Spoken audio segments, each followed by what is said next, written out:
A Christmas Carol. In prose being a ghost story of Christmas. By Charles Dickens. Preface. I have endeavored in this ghostly little book to raise the ghost of an idea, which shall not put my readers out of humor with themselves, with each other, with the season, or with me. May it haunt their houses pleasantly, and no one wish to lay it. Their faithful friend and servant, C.D. December, 1843. Stay by, Marley's Ghost. Marley was dead, to begin with. There is no doubt whatever about that. The register of his burial was signed by the clergyman, the clerk, the undertaker, and the chief mourner. Scrooge signed it, and Scrooge's name was good upon change for anything he chose to put his hand to. Old Marley was as dead as a door-nail. Mind, I don't mean to say that I know, of my own knowledge, what there is particularly dead about a door-nail. I might have been inclined, myself, to regard a coffin-nail as the deadest piece of ironmongery in the trade. But the wisdom of our ancestors is in the simile, and my unhallowed hands shall not disturb it, or the country's done for. You will therefore permit me to repeat, emphatically, that Marley was as dead as a door-nail. Scrooge knew he was dead. Of course he did. How could it be otherwise?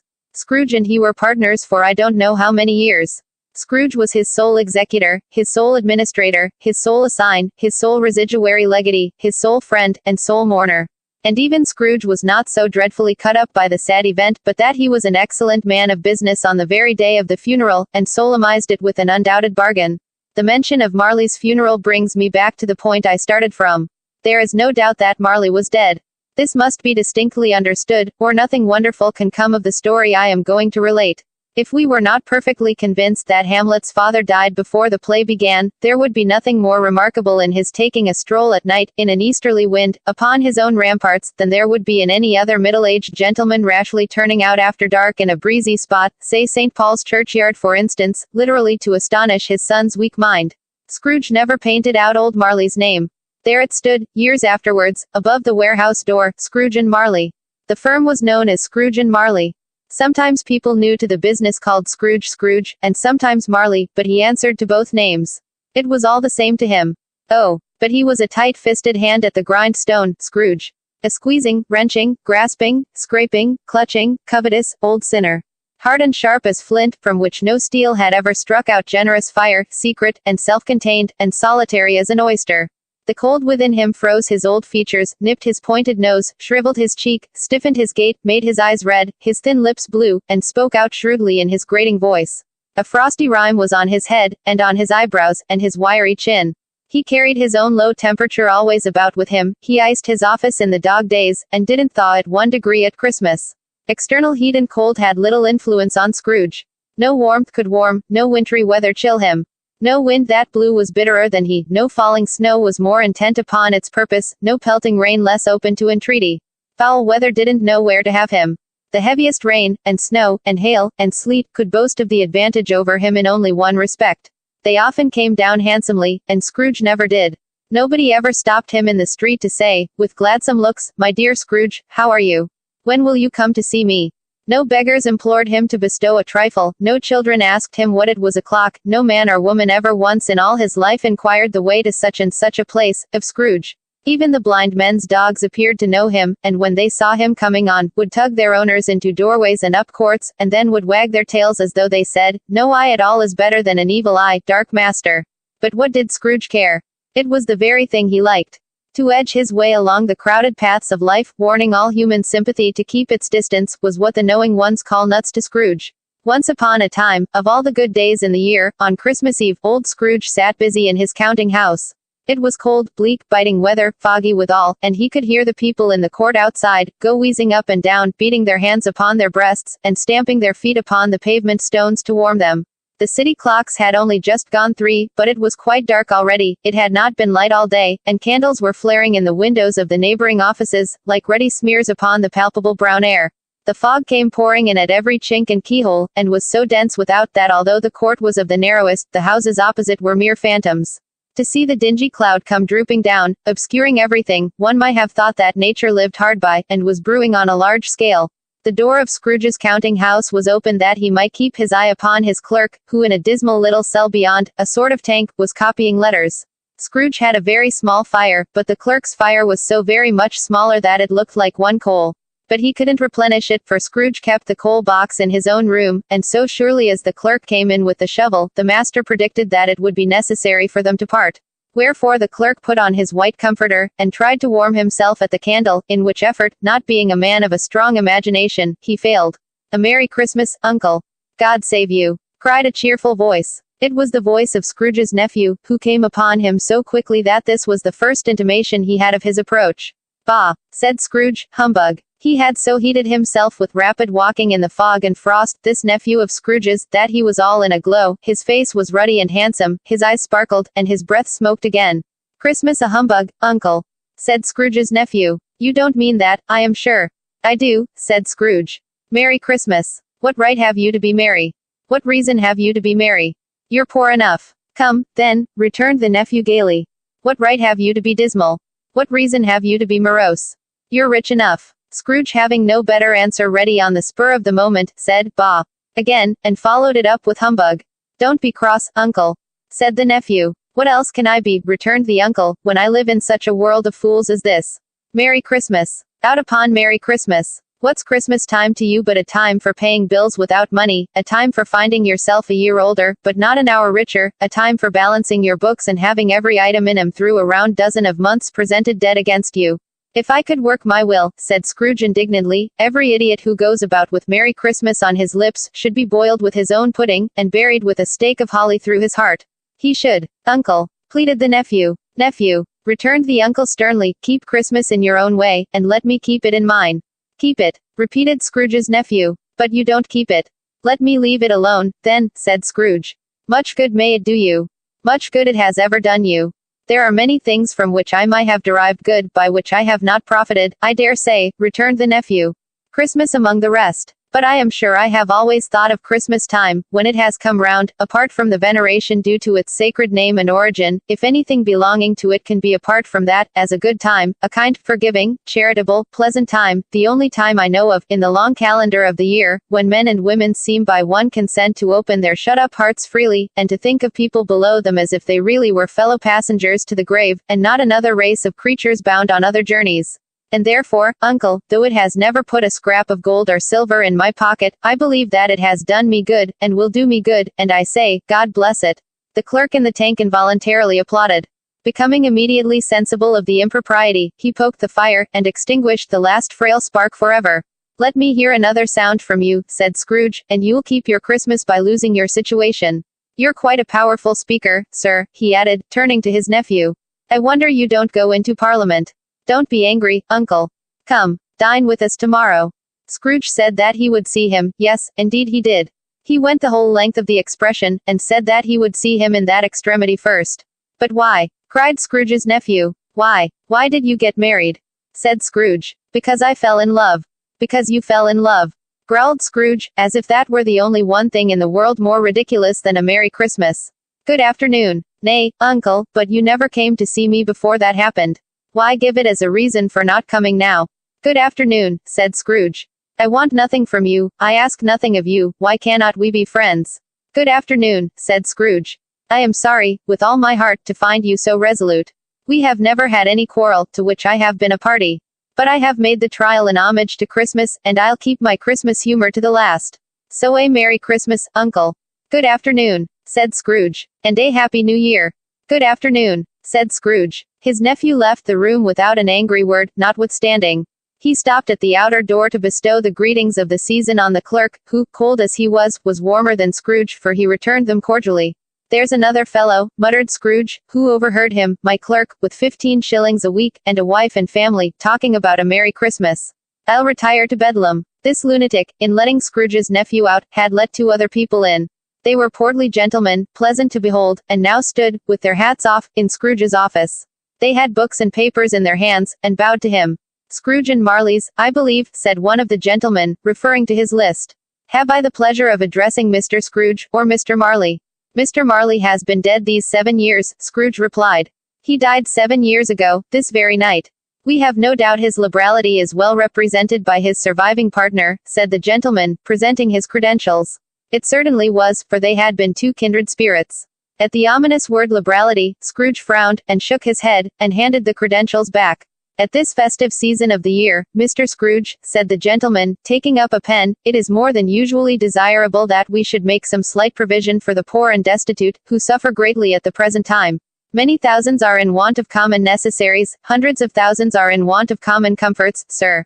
Are there no prisons? Asked Scrooge. Plenty of prisons, said the gentleman, laying down the pen again. And the union workhouses? Demanded Scrooge. Are they still in operation? They are. Still, returned the gentleman. I wish I could say they were not. The treadmill and the poor law are in full vigor, then, said Scrooge. Both very busy, sir. Oh, I was afraid, from what you said at first, that something had occurred to stop them in their useful course, said Scrooge. I'm very glad to hear it. Under the impression that they scarcely furnish Christian cheer of mind or body to the multitude, returned the gentleman, a few of us are endeavoring to raise a fund to buy the poor some meat and drink, and means of warmth. We choose this time, because it is a time, of all others, when want is keenly felt, and abundance rejoices. What shall I put you down for? Nothing. Scrooge replied. You wish to be anonymous. I wish to be left alone, said Scrooge. Since you ask me what I wish, gentlemen, that is my answer. I don't make merry myself at Christmas, and I can't afford to make idle people merry. I help to support the establishments I have mentioned, they cost enough, and those who are badly off must go there. Many can't go there, and many would rather die. If they would rather die, said Scrooge, they had better do it, and decrease the surplus population. Besides, excuse me, I don't know that. But you might know it, observed the gentleman. It's not my business, Scrooge returned. It's enough for a man to understand his own business, and not to interfere with other people's. Mine occupies me constantly. Good afternoon, gentlemen. Seeing clearly that it would be useless to pursue their point, the gentleman withdrew. Scrooge resumed his labors with an improved opinion of himself, and in a more facetious temper than was usual with him. Meanwhile the fog and darkness thickened so, that people ran about with flaring links, proffering their services to go before horses and carriages, and conduct them on their way. The ancient tower of a church, whose gruff old bell was always peeping slyly down at Scrooge out of a Gothic window in the wall, became invisible, and struck the hours and quarters in the clouds, with tremulous vibrations afterwards as if its teeth were chattering in its frozen head up there. The cold became intense. In the main street, at the corner of the court, some laborers were repairing the gas pipes, and had lighted a great fire in a brazier, round which a party of ragged men and boys were gathered, warming their hands and winking their eyes before the blaze in rapture. The water plug being left in solitude, its overflowing sullenly congealed, and turned to misanthropic ice. The brightness of the shops where holly sprigs and berries crackled in the lamp heat of the windows, made pale faces ruddy as they passed. Poulterers' and grocers' trades became a splendid joke, a glorious pageant, with which it was next to impossible to believe that such dull principles as bargain and sale had anything to do. The Lord Mayor, in the stronghold of the mighty mansion house, gave orders to his 50 cooks and butlers to keep Christmas as a Lord Mayor's household should, and even the little tailor, whom he had fined 5 shillings on the previous Monday for being drunk and bloodthirsty in the streets, stirred up tomorrow's pudding in his garret, while his lean wife and the baby sallied out to buy the beef. Foggier yet, and colder. Piercing, searching, biting cold. If the good St. Dunstan had but nipped the evil spirit's nose with a touch of such weather as that, instead of using his familiar weapons, then indeed he would have roared to lusty purpose. The owner of one scant young nose, gnawed and mumbled by the hungry cold as bones are gnawed by dogs, stooped down at Scrooge's keyhole to regale him with a Christmas carol, but at the first sound of "God bless you, merry gentlemen, may nothing you dismay," Scrooge seized the ruler with such energy of action, that the singer fled in terror, leaving the keyhole to the fog and even more congenial frost. At length the hour of shutting up the counting-house arrived. With an ill will Scrooge dismounted from his stool, and tacitly admitted the fact to the expectant clerk in the tank, who instantly snuffed his candle out, and put on his hat. "You'll want all day tomorrow, I suppose?" said Scrooge. "If quite convenient, sir." "It's not convenient," said Scrooge, "and it's not fair. If I was to stop half a crown for it, you'd think yourself ill-used, I'll be bound." The clerk smiled faintly. "And yet," said Scrooge, "you don't think me ill-used, when I pay a day's wages for no work." The clerk observed that it was only once a year. "A poor excuse for picking a man's pocket every 25th of December," said Scrooge, buttoning his greatcoat to the chin. "But I suppose you must have the whole day. Be here all the earlier next morning." The clerk promised that he would, and Scrooge walked out with a growl. The office was closed in a twinkling, and the clerk, with the long ends of his white comforter dangling below his waist, for he boasted no great coat, went down a slide on Cornhill, at the end of a lane of boys, 20 times, in honor of its being Christmas Eve, and then ran home to Camden Town as hard as he could pelt, to play at blindman's buff. Scrooge took his melancholy dinner in his usual melancholy tavern, and having read all the newspapers, and beguiled the rest of the evening with his banker's book, went home to bed. He lived in chambers which had once belonged to his deceased partner. They were a gloomy suite of rooms, in a lowering pile of building up a yard, where it had so little business to be, that one could scarcely help fancying it must have run there when it was a young house playing at hide and seek with other houses, and forgotten the way out again. It was old enough now, and dreary enough, for nobody lived in it but Scrooge, the other rooms being all let out as offices. The yard was so dark that even Scrooge, who knew its every stone, was fain to grope with his hands. The fog and frost so hung about the black old gateway of the house, that it seemed as if the genius of the weather sat in mournful meditation on the threshold. Now, it is a fact, that there was nothing at all particular about the knocker on the door, except that it was very large. It is also a fact, that Scrooge had seen it, night and morning, during his whole residence in that place, also that Scrooge had as little of what is called fancy about him as any man in the city of London, even including, which is a bold word, the corporation, aldermen, and livery. Let it also be borne in mind that Scrooge had not bestowed one thought on Marley, since his last mention of his 7 years dead partner that afternoon.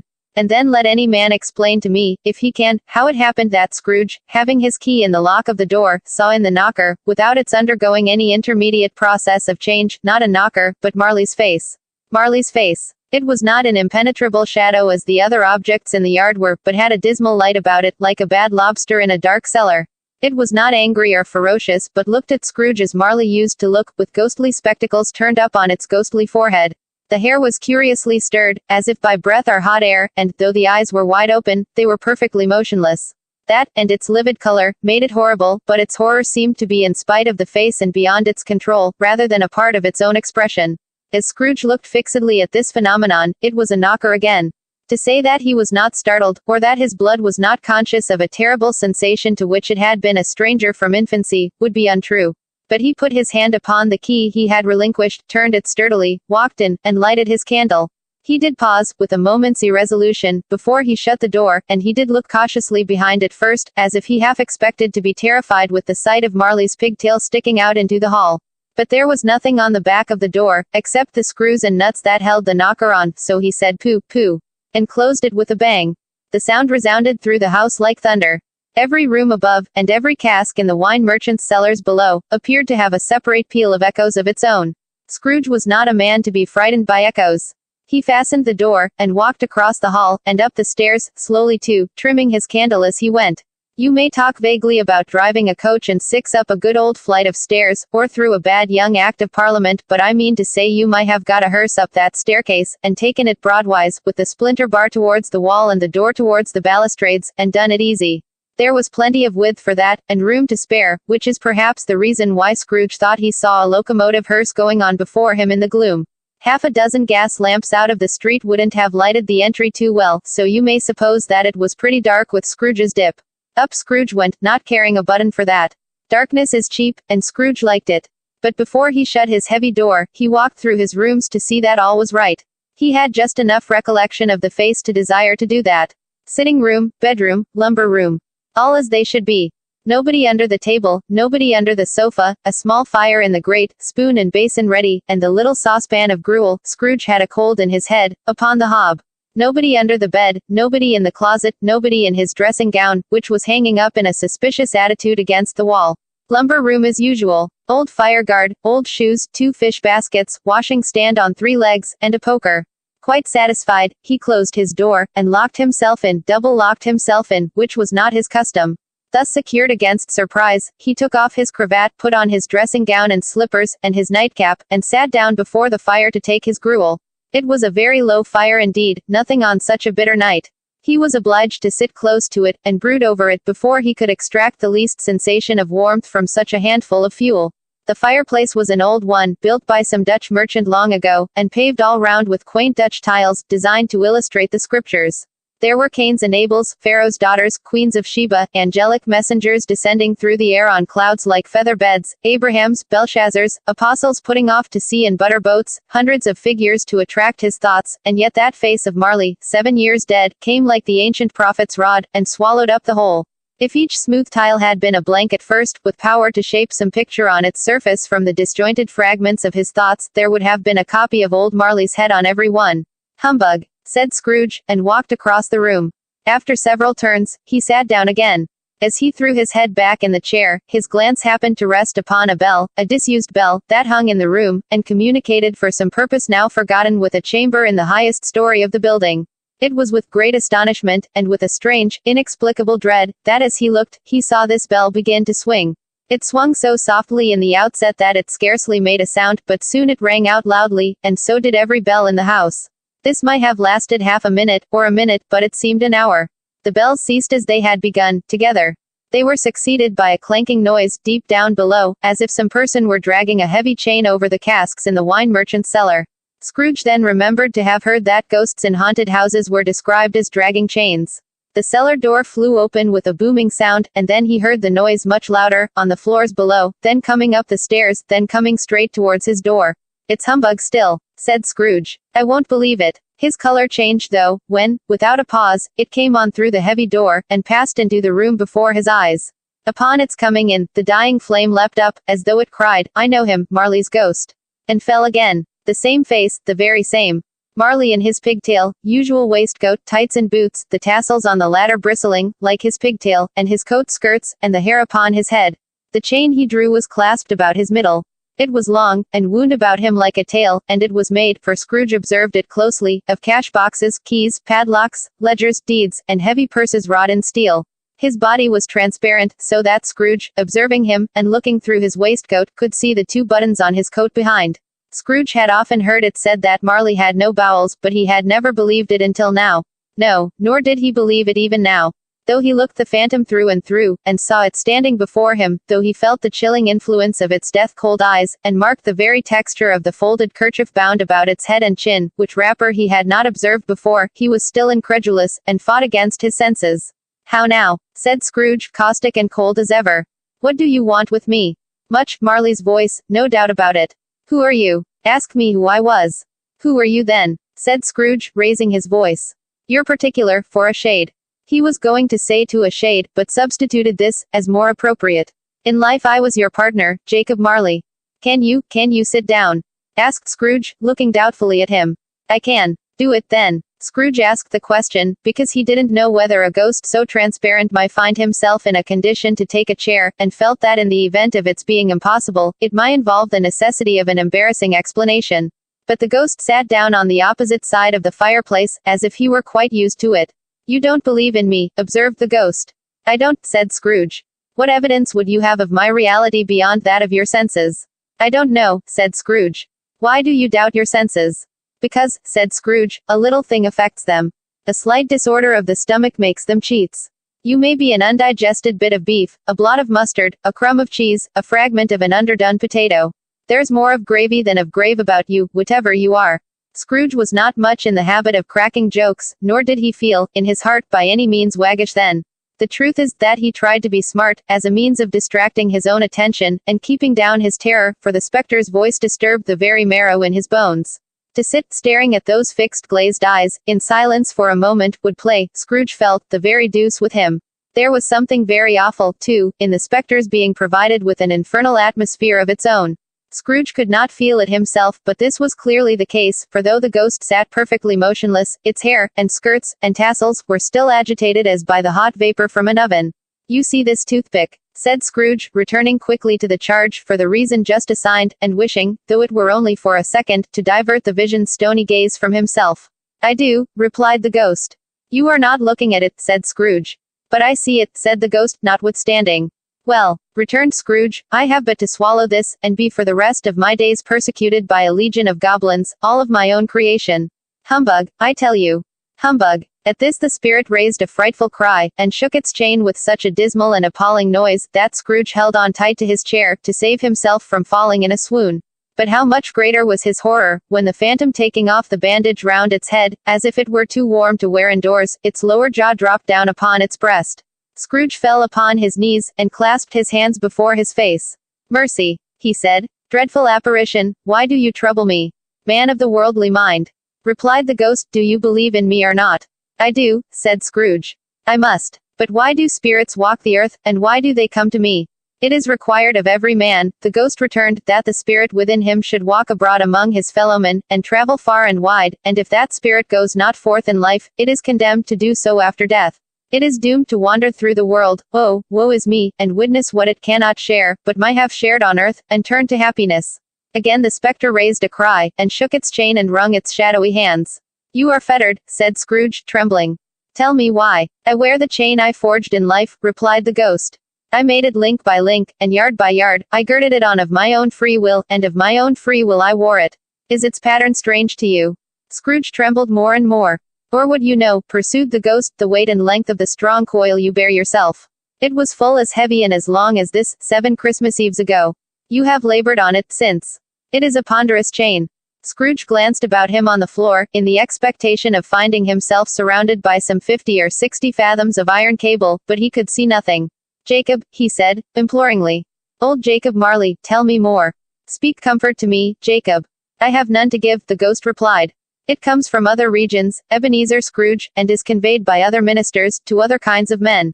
Nor can I tell you what I would. A very little more is all permitted to me. I cannot rest, I cannot stay, I cannot linger anywhere.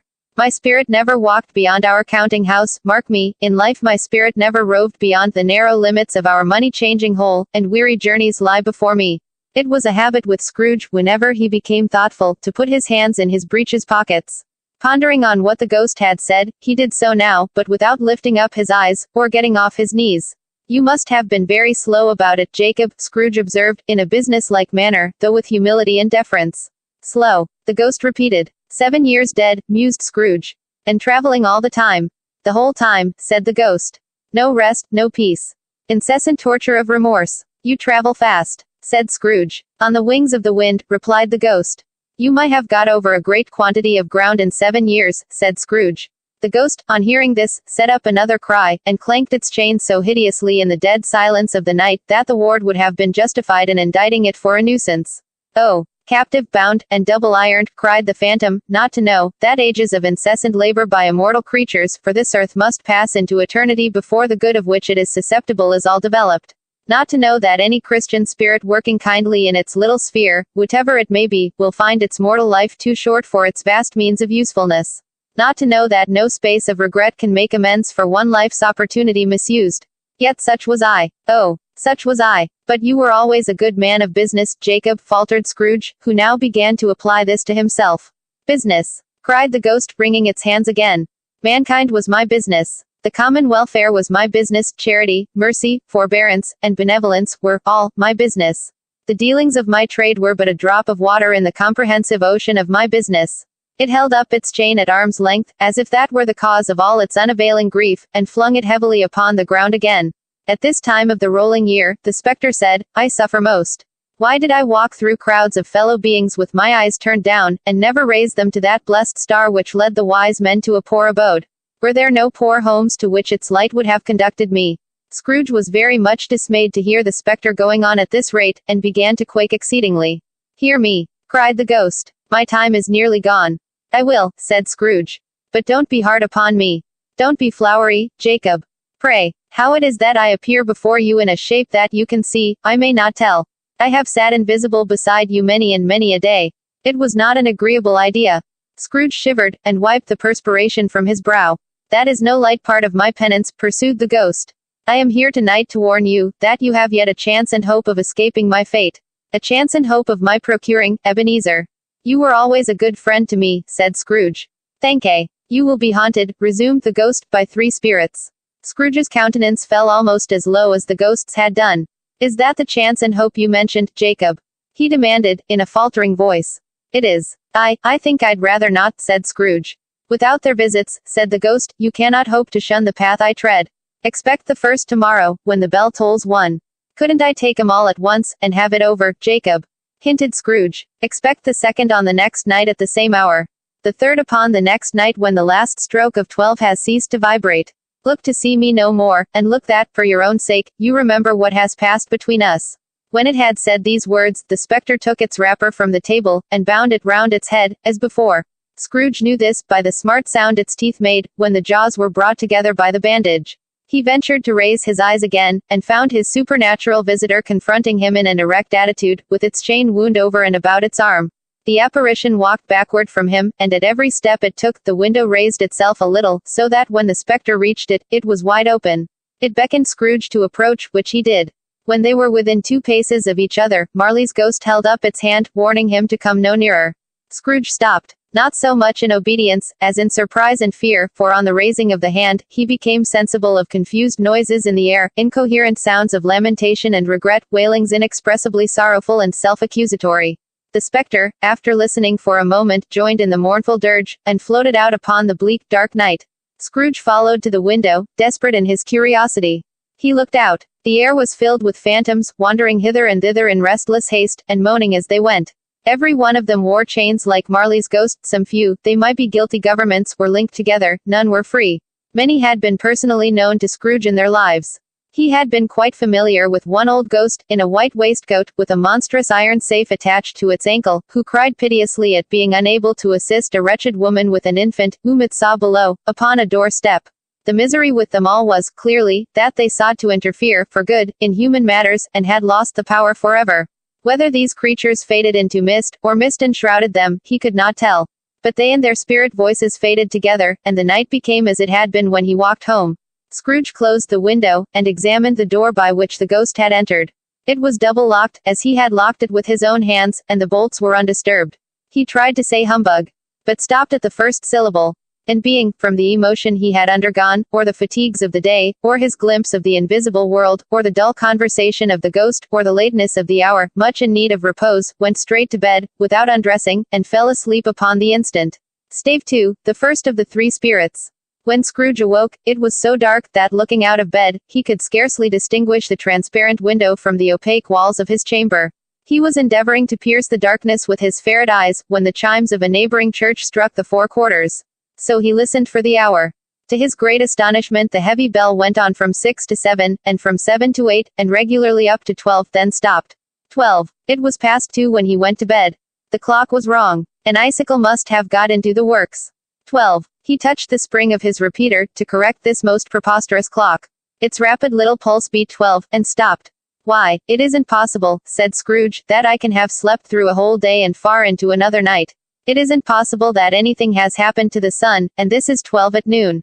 The idea being an alarming one, he scrambled out of bed, and groped his way to the window. He was obliged to rub the frost off with the sleeve of his dressing gown before he could see anything, and could see very little then. All he could make out was that it was still very foggy and extremely cold, and that there was no noise of people running to and fro, and making a great stir, as there unquestionably would have been if night had beaten off bright day, and taken possession of the world. This was a great relief, because 3 days after sight of this first of exchange pay to Mr. Ebenezer Scrooge or his order, and so forth, would have become a mere United States security if there were no days to count by. Scrooge went to bed again, and thought it over and over and over, and could make nothing of it. The more he thought, the more perplexed he was, and the more he endeavored not to think, the more he thought. Marley's ghost bothered him exceedingly. Every time he resolved within himself, after mature inquiry, that it was all a dream, his mind flew back again, like a strong spring released, to its first position, and presented the same problem to be worked all through: was it a dream or not? Scrooge lay in this state until the chime had gone 3 quarters more, when he remembered, on a sudden, that the ghost had warned him of a visitation when the bell tolled 1. He resolved to lie awake until the hour was past, and, considering that he could no more go to sleep than go to heaven, this was perhaps the wisest resolution in his power. The quarter was so long, that he was more than once convinced he must have sunk into a doze unconsciously, and missed the clock. At length it broke upon his listening ear. Ding, dong. A quarter past, said Scrooge, counting. Ding, dong. Half past, said Scrooge. Ding, dong. A quarter to it, said Scrooge. Ding, dong. The hour itself, said Scrooge, triumphantly, and nothing else. He spoke before the hour bell sounded, which it now did with a deep, dull, hollow, melancholy one. Light flashed up in the room upon the instant, and the curtains of his bed were drawn. The curtains of his bed were drawn aside, I tell you, by a hand. Not the curtains at his feet, nor the curtains at his back, but those to which his face was addressed. The curtains of his bed were drawn aside, and Scrooge, starting up into a half-recumbent attitude, found himself face to face with the unearthly visitor who drew them, as close to it as I am now to you, and I am standing in the spirit at your elbow. It was a strange figure, like a child, yet not so like a child as like an old man, viewed through some supernatural medium, which gave him the appearance of having receded from the view, and being diminished to a child's proportions. Its hair, which hung about its neck and down its back, was white as if with age, and yet the face had not a wrinkle in it, and the tenderest bloom was on the skin. The arms were very long and muscular, the hands the same, as if its hold were of uncommon strength. Its legs and feet, most delicately formed, were, like those upper members, bare. It wore a tunic of the purest white, and round its waist was bound a lustrous belt, the sheen of which was beautiful. It held a branch of fresh green holly in its hand, and, in singular contradiction of that wintry emblem, had its dress trimmed with summer flowers. But the strangest thing about it was, that from the crown of its head there sprung a bright clear jet of light by which all this was visible, and which was doubtless the occasion of its using, in its duller moments, a great extinguisher for a cap, which it now held under its arm. Even this, though, when Scrooge looked at it with increasing steadiness, was not its strangest quality. For as its belt sparkled and glittered now in one part and now in another, and what was light one instant, at another time was dark, so the figure itself fluctuated in its distinctness, being now a thing with one arm, now with one leg, now with 20 legs, now a pair of legs without a head, now a head without a body, of which dissolving parts, no outline would be visible in the dense gloom wherein they melted away. And in the very wonder of this, it would be itself again, distinct and clear as ever. "Are you the spirit, sir, whose coming was foretold to me?" asked Scrooge. "I am." The voice was soft and gentle, singularly low, as if instead of being so close beside him, it were at a distance. "Who, and what are you?" Scrooge demanded. "I am the ghost of Christmas past." "Long past?" inquired Scrooge, observant of its dwarfish stature. "No, your past." Perhaps, Scrooge could not have told anybody why, if anybody could have asked him, but he had a special desire to see the spirit in his cap, and begged him to be covered. "What?" exclaimed the ghost, "would you so soon put out, with worldly hands, the light I give? Is it not enough that you are one of those whose passions made this cap, and force me through whole trains of years to wear it low upon my brow?" Scrooge reverently disclaimed all intention to offend or any knowledge of having wilfully bonneted the spirit at any period of his life. He then made bold to inquire what business brought him there. "Your welfare," said the ghost. Scrooge expressed himself much obliged, but could not help thinking that a night of unbroken rest would have been more conducive to that end. The spirit must have heard him thinking, for it said immediately, "Your reclamation, then. Take heed." It put out its strong hand as it spoke, and clasped him gently by the arm. "Rise, and walk with me." It would have been in vain for Scrooge to plead that the weather and the hour were not adapted to pedestrian purposes, that bed was warm, and the thermometer a long way below freezing, that he was clad but lightly in his slippers, dressing gown, and nightcap, and that he had a cold upon him at that time. The grasp, though gentle as a woman's hand, was not to be resisted. He rose, but finding that the spirit made towards the window, clasped his robe in supplication. "I am a mortal," Scrooge remonstrated, "and liable to fall. Bear but a touch of my hand there," said the spirit, laying it upon his heart, "and you shall be upheld in more than this." As the words were spoken, they passed through the wall, and stood upon an open country road, with fields on either hand. The city had entirely vanished. Not a vestige of it was to be seen. The darkness and the mist had vanished with it, for it was a clear, cold, winter day, with snow upon the ground. "Good heaven!" said Scrooge, clasping his hands together, as he looked about him. "I was bred in this place. I was a boy here." The spirit gazed upon him mildly. Its gentle touch, though it had been light and instantaneous, appeared still present to the old man's sense of feeling. He was conscious of 1,000 odors floating in the air, each one connected with 1,000 thoughts, and hopes, and joys, and cares long, long, forgotten. "Your lip is trembling," said the ghost. "And what is that upon your cheek?" Scrooge muttered, with an unusual catching in his voice, that it was a pimple, and begged the ghost to lead him where he would. "You recollect the way?" inquired the spirit. "Remember it?" cried Scrooge with fervor. "I could walk it blindfold.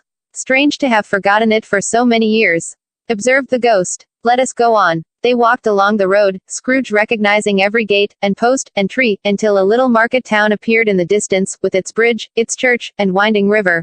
Some shaggy ponies now were seen trotting towards them with boys upon their backs, who called to other boys in country gigs and carts, driven by farmers. All these boys were in great spirits, and shouted to each other, until the broad fields were so full of merry music, that the crisp air laughed to hear it. "These are but shadows of the things that have been," said the ghost. "They have no consciousness of us." The jocund travelers came on, and as they came, Scrooge knew and named them every one. Why was he rejoiced beyond all bounds to see them? Why did his cold eye glisten, and his heart leap up as they went past? Why was he filled with gladness when he heard them give each other Merry Christmas, as they parted at cross-roads and byways, for their several homes? What was Merry Christmas to Scrooge? Out upon Merry Christmas! What good had it ever done to him?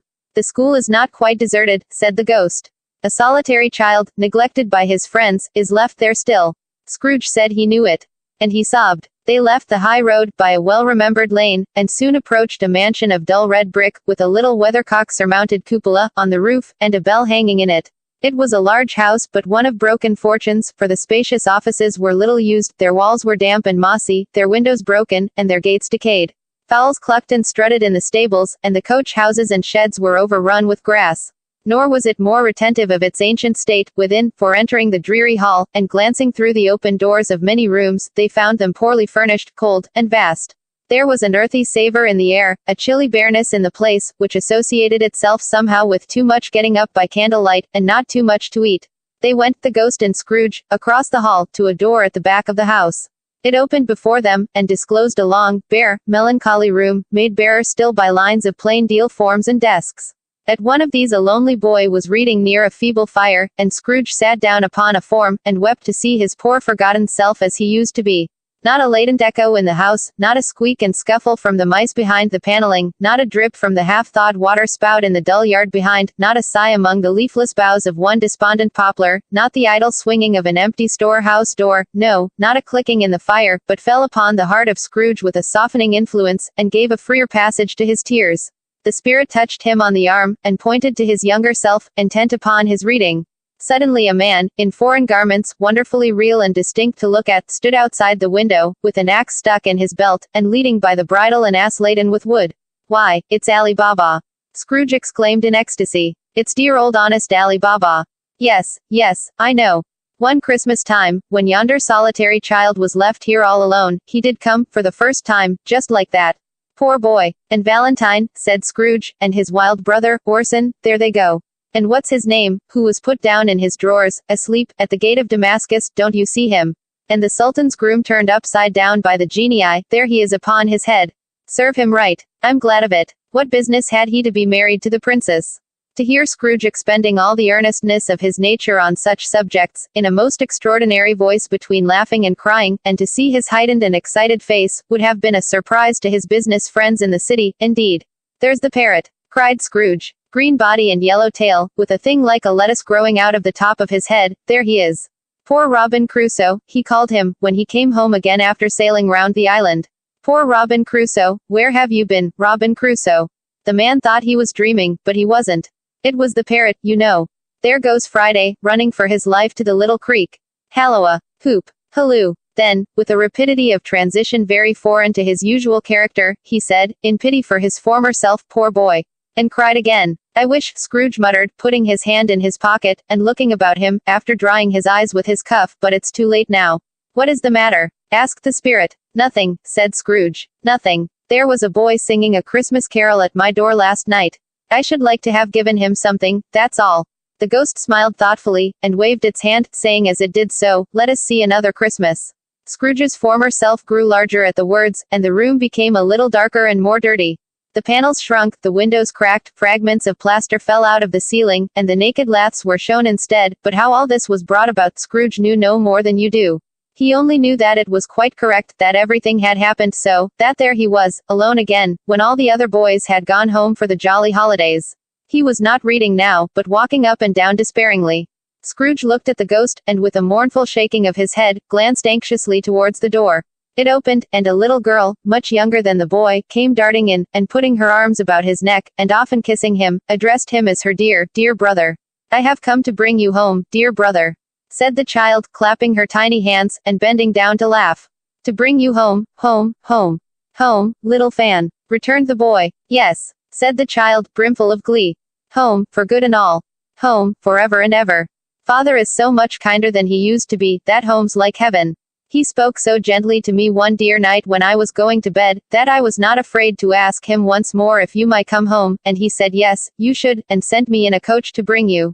And you're to be a man," said the child, opening her eyes, "and are never to come back here, but first, we're to be together all the Christmas long, and have the merriest time in all the world.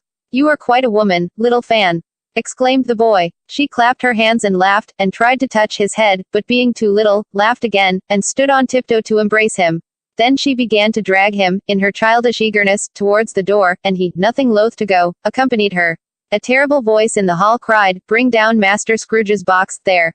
And in the hall appeared the schoolmaster himself, who glared on Master Scrooge with a ferocious condescension, and threw him into a dreadful state of mind by shaking hands with him. He then conveyed him and his sister into the veriest old well of a shivering best parlor that ever was seen, where the maps upon the wall, and the celestial and terrestrial globes in the windows, were waxy with cold. Here he produced a decanter of curiously light wine, and a block of curiously heavy cake, and administered installments of those dainties to the young people, at the same time, sending out a meagre servant to offer a glass of something to the post-boy, who answered that he thanked the gentleman, but if it was the same tap as he had tasted before, he had rather not. Master Scrooge's trunk being by this time tied on to the top of the chaise, the children bade the schoolmaster good-bye right willingly, and getting into it, drove gaily down the garden sweep, the quick wheels dashing the hoar frost and snow from off the dark leaves of the evergreens like spray. Always a delicate creature, whom a breath might have withered, said the ghost. But she had a large heart. So she had, cried Scrooge. You're right. I will not gainsay it, spirit. God forbid. She died a woman, said the ghost, and had, as I think, children. One child, Scrooge returned. True, said the ghost. Your nephew. Scrooge seemed uneasy in his mind, and answered briefly, yes. Although they had but that moment left the school behind them, they were now in the busy thoroughfares of a city, where shadowy passengers passed and repassed, where shadowy carts and coaches battled for the way, and all the strife and tumult of a real city were. It was made plain enough, by the dressing of the shops, that here too it was Christmas time again, but it was evening, and the streets were lighted up.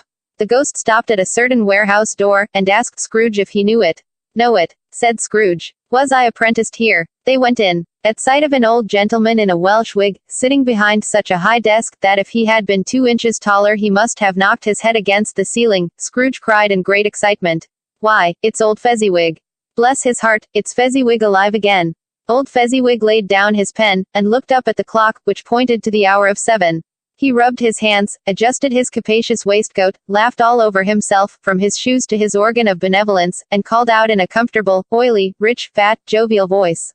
Yo-ho, there, Ebenezer. Dick. Scrooge's former self, now grown a young man, came briskly in, accompanied by his fellow prentice. Dick Wilkins, to be sure, said Scrooge to the ghost. Bless me, yes, there he is. He was very much attached to me, was Dick. Poor Dick. Dear, dear. Yo-ho, my boys, said Fezziwig. No more work tonight. Christmas Eve, Dick. Christmas, Ebenezer. Let's have the shutters up, cried old Fezziwig, with a sharp clap of his hands, before a man can say Jack Robinson. You wouldn't believe how those two fellows went at it. They charged into the street with the shutters, 1, 2, 3, had 'em up in their places, 4, 5, 6, barred 'em and pinned 'em, 7, 8, 9, and came back before you could have got to 12, panting like racehorses. Hilly-ho, cried old Fezziwig, skipping down from the high desk, with wonderful agility. Clear away, my lads, and let's have lots of room here. Hilly-ho, Dick. Cheer up, Ebenezer. Clear away. There was nothing they wouldn't have cleared away, or couldn't have cleared away, with old Fezziwig looking on. It was done in a minute. Every movable was packed off, as if it were dismissed from public life forevermore, the floor was swept and watered, the lamps were trimmed, fuel was heaped upon the fire, and the warehouse was as snug, and warm, and dry, and bright a ball-room, as you would desire to see upon a winter's night. In came a fiddler with a music book, and went up to the lofty desk, and made an orchestra of it, and tuned like 50 stomach aches. In came Mrs. Fezziwig, one vast substantial smile. In came the 3 Miss Fezziwigs, beaming and lovable. In came the 6 young followers whose hearts they broke. In came all the young men and women employed in the business. In came the housemaid, with her cousin, the baker. In came the cook, with her brother's particular friend, the milkman. In came the boy from over the way, who was suspected of not having board enough from his master, trying to hide himself behind the girl from next door but one, who was proved to have had her ears pulled by her mistress. In they all came, one after another, some shyly, some boldly, some gracefully, some awkwardly, some pushing, some pulling, in they all came, anyhow and everyhow.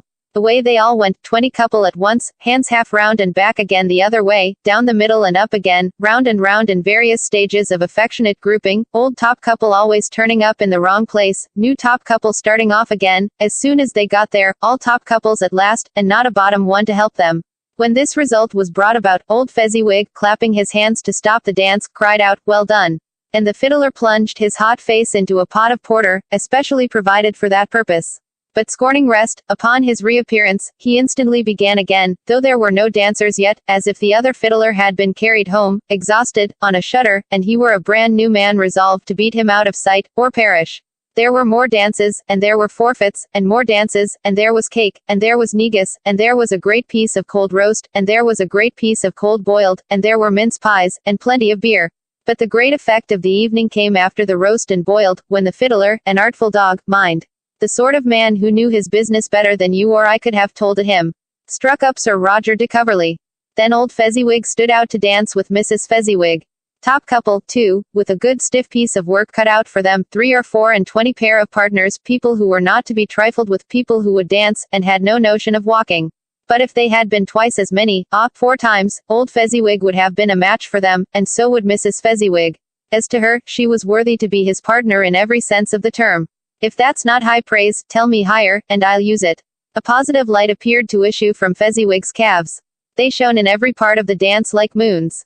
You couldn't have predicted, at any given time, what would have become of them next. And when old Fezziwig and Mrs. Fezziwig had gone all through the dance, advance and retire, both hands to your partner, bow and curtsy, corkscrew, thread the needle, and back again to your place, Fezziwig cut so deftly, that he appeared to wink with his legs, and came upon his feet again without a stagger. When the clock struck 11, this domestic ball broke up. Mr. and Mrs. Fezziwig took their stations, one on either side of the door, and shaking hands with every person individually as he or she went out, wished him or her a Merry Christmas. When everybody had retired but the 2 prentices, they did the same to them, and thus the cheerful voices died away, and the lads were left to their beds, which were under a counter in the back shop. During the whole of this time, Scrooge had acted like a man out of his wits.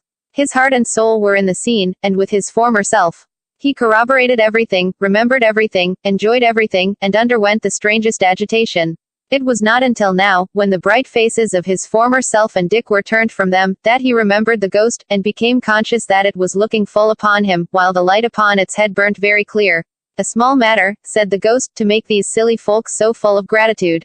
Small, echoed Scrooge. The spirit signed to him to listen to the 2 apprentices, who were pouring out their hearts in praise of Fezziwig, and when he had done so, said, "Why, is it not? He has spent but a few pounds of your mortal money, 3 or 4 perhaps. Is that so much that he deserves this praise?" "It isn't that," said Scrooge, heated by the remark, and speaking unconsciously like his former, not his latter, self. "It isn't that, spirit. He has the power to render us happy or unhappy, to make our service light or burdensome, a pleasure or a toil. Say that his power lies in words and looks, in things so slight and insignificant that it is impossible to add and count 'em up. What then? The happiness he gives, is quite as great as if it cost a fortune." He felt the spirit's glance, and stopped. "What is the matter?" asked the ghost. "Nothing particular," said Scrooge. "Something, I think," the ghost insisted. "No," said Scrooge, "no. I should like to be able to say a word or 2 to my clerk just now. That's all." His former self turned down the lamps as he gave utterance to the wish, and Scrooge and the ghost again stood side by side in the open air. "My time grows short," observed the spirit. "Quick." This was not addressed to Scrooge, or to any one whom he could see, but it produced an immediate effect. For again Scrooge saw himself. He was older now, a man in the prime of life. His face had not the harsh and rigid lines of later years, but it had begun to wear the signs of care and avarice. There was an eager, greedy, restless motion in the eye, which showed the passion that had taken root, and where the shadow of the growing tree would fall. He was not alone, but sat by the side of a fair young girl in a mourning dress, in whose eyes there were tears, which sparkled in the light that shone out of the ghost of Christmas past. "It matters little," she said, softly. "To you, very little. Another idol has displaced me, and if it can cheer and comfort you in time to come, as I would have tried to do, I have no just cause to grieve." "What idol has displaced you?" he rejoined. "A golden one. This is the even-handed dealing of the world," he said. "There is nothing on which it is so hard as poverty, and there is nothing it professes to condemn with such severity as the pursuit of wealth." "You fear the world too much," she answered, gently. "All your other hopes have merged into the hope of being beyond the chance of its sordid reproach. I have seen your nobler aspirations fall off one by one, until the master passion, gain, engrosses you. Have I not? What then?" he retorted. "Even if I have grown so much wiser, what then? I am not changed towards you." She shook her head. "Am I? Our contract is an old one. It was made when we were both poor and content to be so, until, in good season, we could improve our worldly fortune by our patient industry. You are changed. When it was made, you were another man." "I was a boy," he said impatiently. "Your own feeling tells you that you were not what you are," she returned. "I am. That which promised happiness when we were one in heart, is fraught with misery now that we are two. How often and how keenly I have thought of this, I will not say. It is enough that I have thought of it, and can release you. Have I ever sought release? In words? No, never. In what then? In a changed nature, in an altered spirit, in another atmosphere of life, another hope as its great end. In everything that made my love of any worth or value in your sight. If this had never been between us, said the girl, looking mildly, but with steadiness, upon him, tell me, would you seek me out and try to win me now? Ah, no. He seemed to yield to the justice of this supposition, in spite of himself. But he said with a struggle, you think not. I would gladly think otherwise if I could, she answered, heaven knows. When I have learned a truth like this, I know how strong and irresistible it must be. But if you were free today, tomorrow, yesterday, can even I believe that you would choose a dowerless girl, you who, in your very confidence with her, weigh everything by gain, or, choosing her, if for a moment you were false enough to your one guiding principle to do so, do I not know that your repentance and regret would surely follow? I do, and I release you. With a full heart, for the love of him you once were. He was about to speak, but with her head turned from him, she resumed. You may, the memory of what is past half makes me hope you will, have pain in this. A very, very brief time, and you will dismiss the recollection of it gladly, as an unprofitable dream, from which it happened well that you awoke. May you be happy in the life you have chosen. She left him, and they parted. Spirit, said Scrooge, show me no more. Conduct me home. Why do you delight to torture me? One shadow more, exclaimed the ghost. No more, cried Scrooge. No more. I don't wish to see it. Show me no more. But the relentless ghost pinioned him in both his arms, and forced him to observe what happened next. They were in another scene and place, a room, not very large or handsome, but full of comfort. Near to the winter fire sat a beautiful young girl, so like that last that Scrooge believed it was the same, until he saw her, now a comely matron, sitting opposite her daughter. The noise in this room was perfectly tumultuous, for there were more children there than Scrooge in his agitated state of mind could count, and, unlike the celebrated herd in the poem, they were not 40 children conducting themselves like one, but every child was conducting itself like 40. The consequences were uproarious beyond belief, but no one seemed to care. On the contrary, the mother and daughter laughed heartily, and enjoyed it very much, and the latter, soon beginning to mingle in the sports, got pillaged by the young brigands most ruthlessly. What would I not have given to be one of them? Though I never could have been so rude, no, no. I wouldn't for the wealth of all the world have crushed that braided hair, and torn it down, and for the precious little shoe, I wouldn't have plucked it off, God bless my soul. To save my life. As to measuring her waist in sport, as they did, bold young brood, I couldn't have done it. I should have expected my arm to have grown round it for a punishment, and never come straight again. And yet I should have dearly liked, I own, to have touched her lips, to have questioned her, that she might have opened them, to have looked upon the lashes of her downcast eyes, and never raised a blush, to have let loose waves of hair, an inch of which would be a keepsake beyond price. In short, I should have liked, I do confess, to have had the lightest license of a child, and yet to have been man enough to know its value. But now a knocking at the door was heard, and such a rush immediately ensued that she with laughing face and plundered dress was borne towards it, the center of a flushed and boisterous group, just in time to greet the father, who came home attended by a man laden with Christmas toys and presents. Then the shouting and the struggling, and the onslaught that was made on the defenseless porter. The scaling him with chairs for ladders to dive into his pockets, despoil him of brown paper parcels, hold on tight by his cravat, hug him round his neck, pommel his back, and kick his legs in irrepressible affection. The shouts of wonder and delight with which the development of every package was received. The terrible announcement that the baby had been taken in the act of putting a doll's frying pan into his mouth, and was more than suspected of having swallowed a fictitious turkey, glued on a wooden platter. The immense relief of finding this a false alarm. The joy, and gratitude, and ecstasy. They are all indescribable alike. It is enough that by degrees the children and their emotions got out of the parlor, and by one stair at a time, up to the top of the house, where they went to bed, and so subsided. And now Scrooge looked on more attentively than ever, when the master of the house, having his daughter leaning fondly on him, sat down with her and her mother at his own fireside, and when he thought that such another creature, quite as graceful and as full of promise, might have called him father, and been a spring-time in the haggard winter of his life, his sight grew very dim indeed. Belle, said the husband, turning to his wife with a smile, I saw an old friend of yours this afternoon. Who was it? Guess. How can I? Tut, don't I know? She added in the same breath, laughing as he laughed, Mr. Scrooge. Mr. Scrooge it was. I passed his office window, and as it was not shut up, and he had a candle inside, I could scarcely help seeing him. His partner lies upon the point of death, I hear, and there he sat alone. Quite alone in the world, I do believe. Spirit, said Scrooge in a broken voice, remove me from this place. I told you these were shadows of the things that have been, said the ghost. That they are what they are, do not blame me. Remove me. Scrooge exclaimed, I cannot bear it. He turned upon the ghost, and seeing that it looked upon him with a face, in which in some strange way there were fragments of all the faces it had shown him, wrestled with it.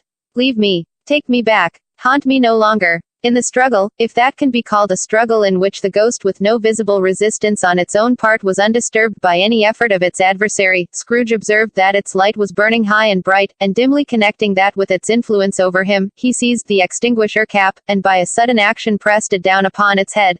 The spirit dropped beneath it, so that the extinguisher covered its whole form, but though Scrooge pressed it down with all his force, he could not hide the light, which streamed from under it, in an unbroken flood upon the ground. He was conscious of being exhausted, and overcome by an irresistible drowsiness, and, further, of being in his own bedroom. He gave the cap a parting squeeze, in which his hand relaxed, and had barely time to reel to bed, before he sank into a heavy sleep. Stave 3, the second of the three spirits. Awaking in the middle of a prodigiously tough snore, and sitting up in bed to get his thoughts together, Scrooge had no occasion to be told that the bell was again upon the stroke of 1. He felt that he was restored to consciousness in the right nick of time, for the especial purpose of holding a conference with the second messenger dispatched to him through Jacob Marley's intervention. But finding that he turned uncomfortably cold when he began to wonder which of his curtains this new spectre would draw back, he put them every one aside with his own hands, and lying down again, established a sharp lookout all round the bed. For he wished to challenge the spirit on the moment of its appearance, and did not wish to be taken by surprise, and made nervous. Gentlemen of the free and easy sort, who plume themselves on being acquainted with a move or two, and being usually equal to the time of day, express the wide range of their capacity for adventure by observing that they are good for anything from pitch and toss to manslaughter, between which opposite extremes, no doubt there lies a tolerably wide and comprehensive range of subjects. Without venturing for Scrooge quite as heartily as this, I don't mind calling on you to believe that he was ready for a good broad field of strange appearances, and that nothing between a baby and rhinoceros would have astonished him very much. Now, being prepared for almost anything, he was not by any means prepared for nothing, and, consequently, when the bell struck 1, and no shape appeared, he was taken with a violent fit of trembling. 5 minutes, 10 minutes, a quarter of an hour went by, yet nothing came. All this time, he lay upon his bed, the very core and center of a blaze of ruddy light, which streamed upon it when the clock proclaimed the hour, and which, being only light, was more alarming than a dozen ghosts, as he was powerless to make out what it meant, or would be at, and was sometimes apprehensive that he might be at that very moment an interesting case of spontaneous combustion, without having the consolation of knowing it. At last, however, he began to think, as you or I would have thought at first, for it is always the person not in the predicament who knows what ought to have been done in it, and would unquestionably have done it too. At last, I say, he began to think that the source and secret of this ghostly light might be in the adjoining room, from whence, on further tracing it, it seemed to shine. This idea taking full possession of his mind, he got up softly and shuffled in his slippers to the door. The moment Scrooge's hand was on the lock, a strange voice called him by his name, and bade him enter. He obeyed. It was his own room. There was no doubt about that. But it had undergone a surprising transformation. The walls and ceiling were so hung with living green, that it looked a perfect grove, from every part of which bright gleaming berries glistened.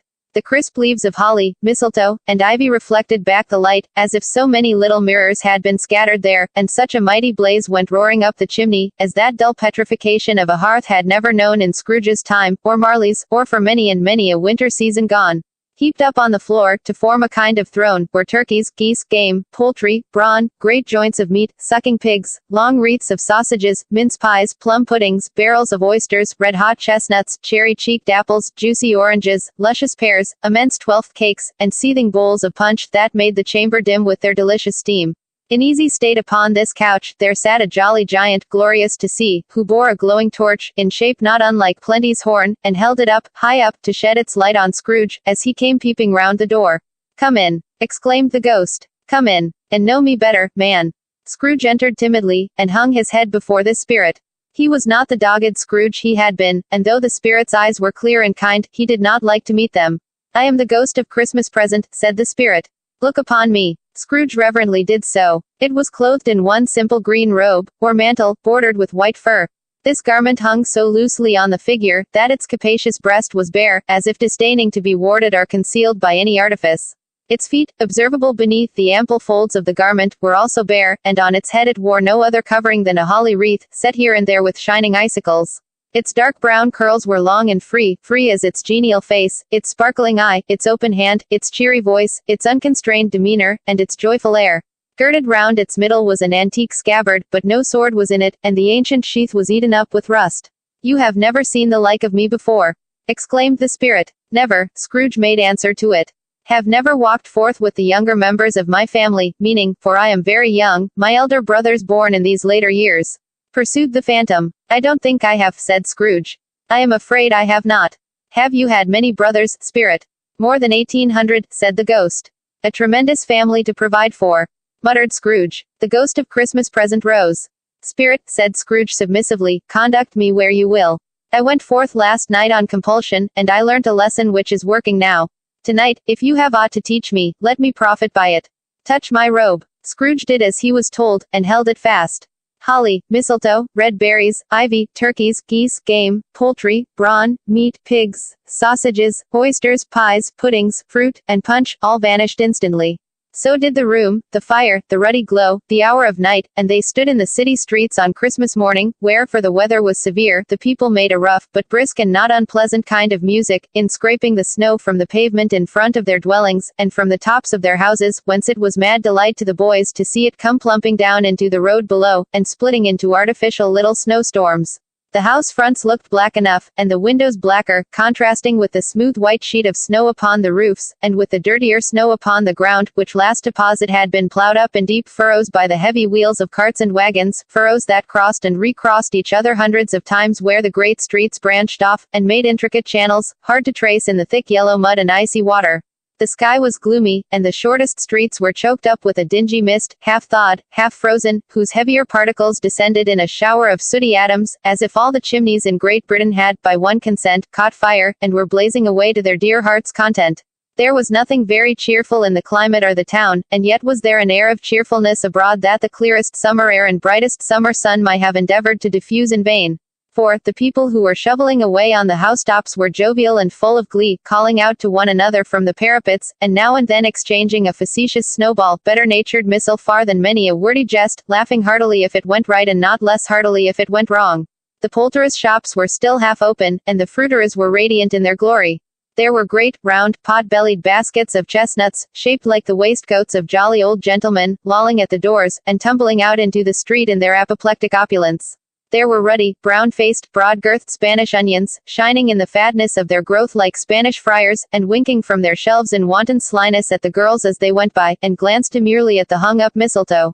There were pears and apples, clustered high in blooming pyramids. There were bunches of grapes, made, in the shopkeeper's benevolence to dangle from conspicuous hooks, that people's mouths might water gratis as they passed. There were piles of filberts, mossy and brown, recalling, in their fragrance, ancient walks among the woods, and pleasant shufflings ankle-deep through withered leaves. There were Norfolk biffins, squat and swarthy, setting off the yellow of the oranges and lemons, and, in the great compactness of their juicy persons, urgently entreating and beseeching to be carried home in paper bags and eaten after dinner.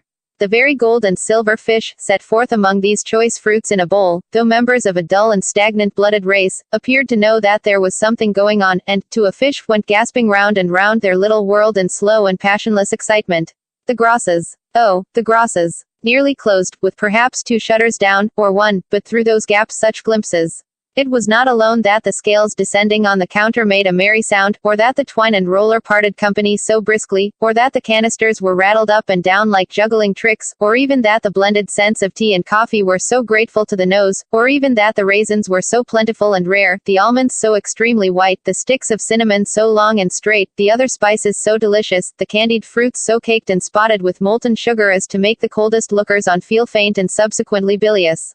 Nor was it that the figs were moist and pulpy, or that the French plums blushed in modest tartness from their highly decorated boxes, or that everything was good to eat and in its Christmas dress, but the customers were all so hurried and so eager in the hopeful promise of the day, that they tumbled up against each other at the door, crashing their wicker baskets wildly, and left their purchases upon the counter, and came running back to fetch them, and committed hundreds of the like mistakes, in the best humor possible, while the grocer and his people were so frank and fresh that the polished hearts with which they fastened their aprons behind might have been their own, worn outside for general inspection, and for Christmas daws to peck at if they chose.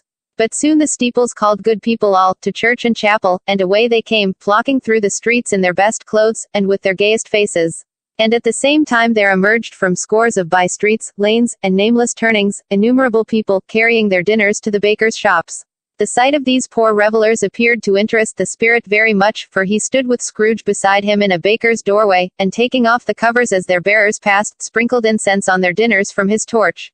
And it was a very uncommon kind of torch, for once or twice when there were angry words between some dinner carriers who had jostled each other, he shed a few drops of water on them from it, and their good humor was restored directly. For they said, it was a shame to quarrel upon Christmas Day. And so it was. God love it, so it was. In time the bells ceased, and the bakers were shut up, and yet there was a genial shadowing forth of all these dinners and the progress of their cooking, in the thawed blotch of wood above each baker's oven, where the pavement smoked as if its stones were cooking too. Is there a peculiar flavor in what you sprinkle from your torch? Asked Scrooge. There is. My own. Would it apply to any kind of dinner on this day? Asked Scrooge. To any kindly given. To a poor one most. Why to a poor one most? Asked Scrooge. Because it needs it most. Spirit, said Scrooge, after a moment's thought, I wonder you, of all the beings in the many worlds about us, should desire to cramp these people's opportunities of innocent enjoyment. Aye, cried the spirit. You would deprive them of their means of dining every seventh day, often the only day on which they can be said to dine at all, said Scrooge. Wouldn't you? Aye, cried the spirit. You seek to close these places on the seventh day, said Scrooge. And it comes to the same thing. I seek, exclaimed the spirit. Forgive me if I am wrong. It has been done in your name, or at least in that of your family, said Scrooge. There are some upon this earth of yours, returned the spirit, who lay claim to know us, and who do their deeds of passion, pride, ill will, hatred, envy, bigotry, and selfishness in our name, who are as strange to us and all our kith and kin, as if they had never lived. Remember that, and charge their doings on themselves, not us. Scrooge promised that he would, and they went on, invisible, as they had been before, into the suburbs of the town. It was a remarkable quality of the ghost which Scrooge had observed at the baker's, that notwithstanding his gigantic size, he could accommodate himself to any place with ease, and that he stood beneath a low roof quite as gracefully and like a supernatural creature, as it was possible he could have done in any lofty hall. And perhaps it was the pleasure the good spirit had in showing off this power of his, or else it was his own kind, generous, hearty nature, and his sympathy with all poor men, that led him straight to Scrooge's clerks, for there he went, and took Scrooge with him, holding to his robe, and on the threshold of the door the spirit smiled, and stopped to bless Bob Cratchit's dwelling with the sprinkling of his torch. Think of that. Bob had but 15 bob a week himself, he pocketed on Saturdays but 15 copies of his Christian name, and yet the ghost of Christmas present blessed his four-roomed house. Then up rose Mrs. Cratchit, Cratchit's wife, dressed out but poorly in a twice-turned gown, but brave in ribbons, which are cheap and make a goodly show for sixpence, and she laid the cloth, assisted by Belinda Cratchit, second of her daughters, also brave in ribbons, while Master Peter Cratchit plunged a fork into the saucepan of potatoes, and getting the corners of his monstrous shirt collar, Bob's private property, conferred upon his son an air in honor of the day, into his mouth, rejoiced to find himself so gallantly attired, and yearned to show his linen in the fashionable parks. And now two smaller Cratchits, boy and girl, came tearing in, screaming that outside the baker's they had smelt the goose, and known it for their own, and basking in luxurious thoughts of sage and onion, these young Cratchits danced about the table, and exalted Master Peter Cratchit to the skies, while he, not proud, although his collars nearly choked him, blew the fire, until the slow potatoes bubbling up, knocked loudly at the saucepan lid to be let out and peeled. What has ever got your precious father then? Said Mrs. Cratchit. And your brother, Tiny Tim. And Martha worn tea as late last Christmas Day by half an hour. Here's Martha, mother, said a girl, appearing as she spoke. Here's Martha, mother, cried the two young Cratchits. Hurrah! There's such a goose, Martha. Why, bless your heart alive, my dear, how late you are, said Mrs. Cratchit, kissing her a dozen times, and taking off her shawl and bonnet for her with officious zeal. We'd a deal of work to finish up last night, replied the girl, and had to clear away this morning, mother. Well, never mind so long as you are come, said Mrs. Cratchit. Sit ye down before the fire, my dear, and have a warm, Lord bless ye. No, no, there's father coming, cried the two young Cratchits, who were everywhere at once. Hide, Martha, hide. So Martha hid herself, and in came little Bob, the father, with at least 3 feet of comforter exclusive of the fringe, hanging down before him, and his threadbare clothes darned up and brushed, to look seasonable, and Tiny Tim upon his shoulder. Alas for Tiny Tim, he bore a little crutch, and had his limbs supported by an iron frame. Why, where's our Martha? Cried Bob Cratchit, looking round. Not coming, said Mrs. Cratchit. Not coming, said Bob, with a sudden declension in his high spirits, for he had been Tim's blood horse all the way from church, and had come home rampant. Not coming upon Christmas Day. Martha didn't like to see him disappointed, if it were only in joke, so she came out prematurely from behind the closet door, and ran into his arms, while the two young Cratchits hustled Tiny Tim, and bore him off into the wash house, that he might hear the pudding singing in the copper. "And how did little Tim behave?" asked Mrs. Cratchit, when she had rallied Bob on his credulity, and Bob had hugged his daughter to his heart's content. "As good as gold," said Bob, "and better. Somehow he gets thoughtful, sitting by himself so much, and thinks the strangest things you ever heard. He told me, coming home, that he hoped the people saw him in the church because he was a cripple, and it might be pleasant to them to remember upon Christmas Day, who made lame beggars walk, and blind men see." Bob's voice was tremulous when he told them this, and trembled more when he said that Tiny Tim was growing strong and hearty. His active little crutch was heard upon the floor, and back came Tiny Tim before another word was spoken, escorted by his brother and sister to his stool before the fire, and while Bob, turning up his cuffs, as if, poor fellow, they were capable of being made more shabby, compounded some hot mixture in a jug with gin and lemons, and stirred it round and put it on the hob to simmer, Master Peter, and the two ubiquitous young Cratchits went to fetch the goose, with which they soon returned in high procession.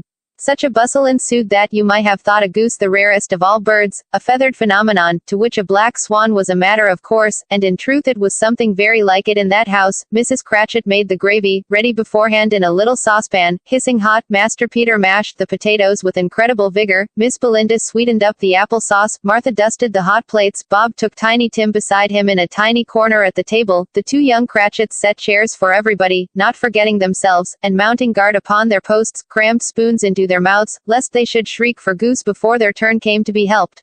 At last the dishes were set on, and grace was said. It was succeeded by a breathless pause, as Mrs. Cratchit, looking slowly all along the carving knife, prepared to plunge it in the breast, but when she did, and when the long-expected gush of stuffing issued forth, one murmur of delight arose all round the board, and even Tiny Tim, excited by the two young Cratchits, beat on the table with the handle of his knife, and feebly cried hurrah! There never was such a goose. Bob said he didn't believe there ever was such a goose cooked. Its tenderness and flavor, size and cheapness, were the themes of universal admiration. Eked out by apple sauce and mashed potatoes, it was a sufficient dinner for the whole family. Indeed, as Mrs. Cratchit said with great delight, surveying one small atom of a bone upon the dish, they hadn't ate it all at last.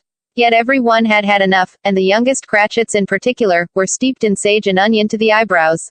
But now, the plates being changed by Miss Belinda, Mrs. Cratchit left the room alone, too nervous to bear witnesses, to take the pudding up and bring it in. Suppose it should not be done enough. Suppose it should break in turning out. Suppose somebody should have got over the wall of the backyard, and stolen it, while they were merry with the goose, a supposition at which the two young Cratchits became livid. All sorts of horrors were supposed. Hollow. A great deal of steam. The pudding was out of the copper. A smell like a washing day. That was the cloth. A smell like an eating house and a pastry cook's next door to each other, with a laundress's next door to that. That was the pudding. In half a minute Mrs. Cratchit entered, flushed, but smiling proudly, with the pudding, like a speckled cannon ball, so hard and firm, blazing in half a quartern of ignited brandy, and bedight with Christmas holly stuck into the top. Oh, a wonderful pudding. Bob Cratchit said, and calmly too, that he regarded it as the greatest success achieved by Mrs. Cratchit since their marriage. Mrs. Cratchit said that now the weight was off her mind, she would confess she had had her doubts about the quantity of flour. Everybody had something to say about it, but nobody said or thought it was at all a small pudding for a large family. It would have been flat heresy to do so. Any Cratchit would have blushed to hint at such a thing. At last the dinner was all done, the cloth was cleared, the hearth swept, and the fire made up. The compound in the jug being tasted, and considered perfect, apples and oranges were put upon the table, and a shovel full of chestnuts on the fire. Then all the Cratchit family drew round the hearth, in what Bob Cratchit called a circle, meaning half a one, and at Bob Cratchit's elbow stood the family display of glass. 2 tumblers, and a custard cup without a handle. These held the hot stuff from the jug, however, as well as golden goblets would have done, and Bob served it out with beaming looks, while the chestnuts on the fire sputtered and cracked noisily. Then Bob proposed, "A Merry Christmas to us all, my dears. God bless us." Which all the family re-echoed. "God bless us every one," said Tiny Tim, the last of all. He sat very close to his father's side upon his little stool. Bob held his withered little hand in his, as if he loved the child, and wished to keep him by his side, and dreaded that he might be taken from him. "Spirit," said Scrooge, with an interest he had never felt before, "tell me if Tiny Tim will live." "I see a vacant seat," replied the ghost, "in the poor chimney corner, and a crutch without an owner, carefully preserved. If these shadows remain unaltered by the future, the child will die." "No, no," said Scrooge. Oh, no, kind spirit. Say he will be spared. If these shadows remain unaltered by the future, none other of my race, returned the ghost, will find him here. What then? If he be like to die, he had better do it, and decrease the surplus population. Scrooge hung his head to hear his own words quoted by the spirit, and was overcome with penitence and grief. Man, said the ghost, if man you be in heart, not adamant, forbear that wicked cant until you have discovered what the surplus is, and where it is. Will you decide what men shall live, what men shall die? It may be, that in the sight of heaven, you are more worthless and less fit to live than millions like this poor man's child.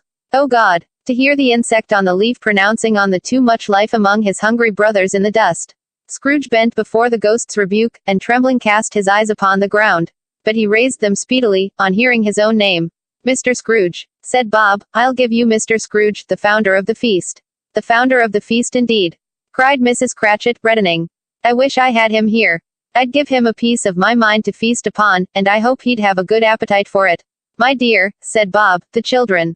Christmas Day. It should be Christmas Day, I am sure, said she, on which one drinks the health of such an odious, stingy, hard, unfeeling man as Mr. Scrooge. You know he is, Robert. Nobody knows it better than you do, poor fellow. My dear, was Bob's mild answer, Christmas Day. I'll drink his health for your sake in the days, said Mrs. Cratchit, not for his. Long life to him. A Merry Christmas and a Happy New Year.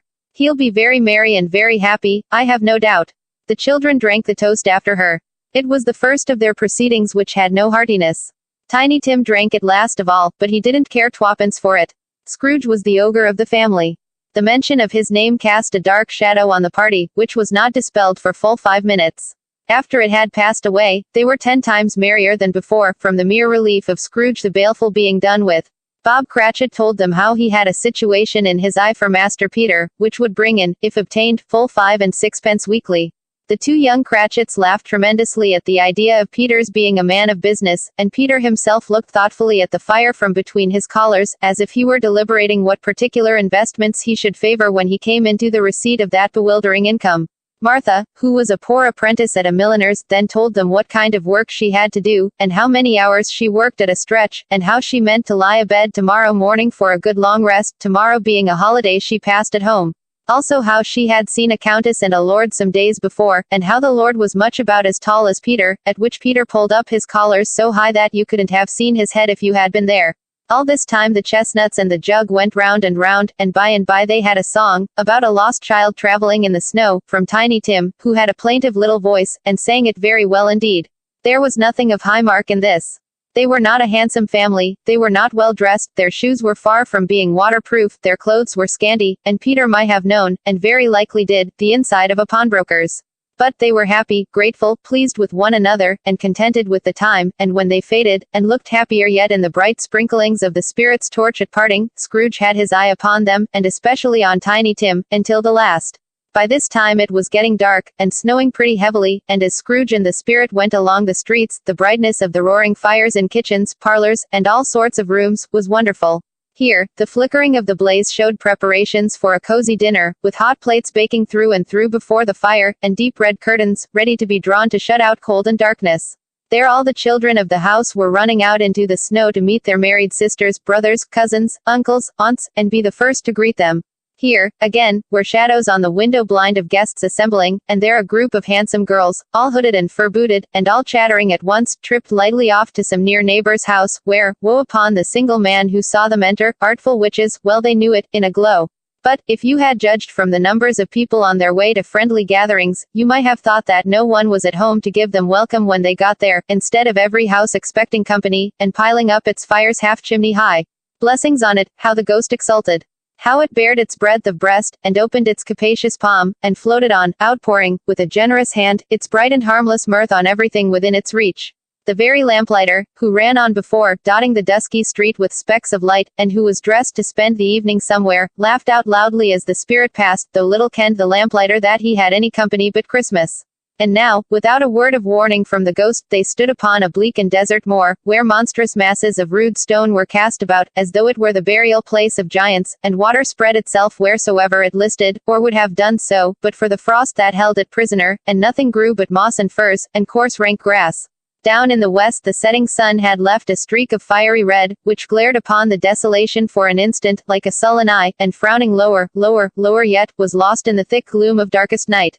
"What place is this?" asked Scrooge. "A place where miners live, who labor in the bowels of the earth," returned the spirit. "But they know me. See." A light shone from the window of a hut, and swiftly they advanced towards it. Passing through the wall of mud and stone, they found a cheerful company assembled round a glowing fire. An old man and woman, with their children and their children's children, and another generation beyond that, all decked out gaily in their holiday attire. The old man, in a voice that seldom rose above the howling of the wind upon the barren waste, was singing them a Christmas song. It had been a very old song when he was a boy, and from time to time they all joined in the chorus. So surely as they raised their voices, the old man got quite blithe and loud, and so surely as they stopped, his vigor sank again. The spirit did not tarry here, but bade Scrooge hold his robe, and passing on above the moor, sped, whither? Not to see. To see. To Scrooge's horror, looking back, he saw the last of the land, a frightful range of rocks, behind them, and his ears were deafened by the thundering of water, as it rolled and roared, and raged among the dreadful caverns it had worn, and fiercely tried to undermine the earth.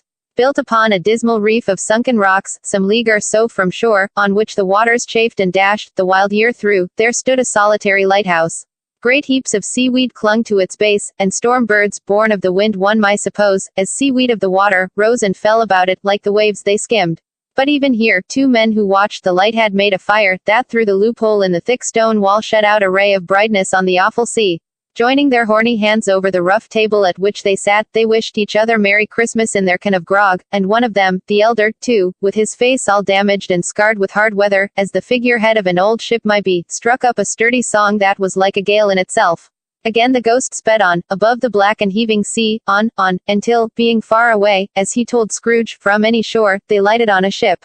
They stood beside the helmsman at the wheel, the lookout in the bow, the officers who had the watch, dark ghostly figures in their several stations, but every man among them hummed a Christmas tune, or had a Christmas thought, or spoke below his breath to his companion of some bygone Christmas day, with homeward hopes belonging to it. And every man on board, waking or sleeping, good or bad, had had a kinder word for another on that day than on any day in the year, and had shared to some extent in its festivities, and had remembered those he cared for at a distance, and had known that they delighted to remember him.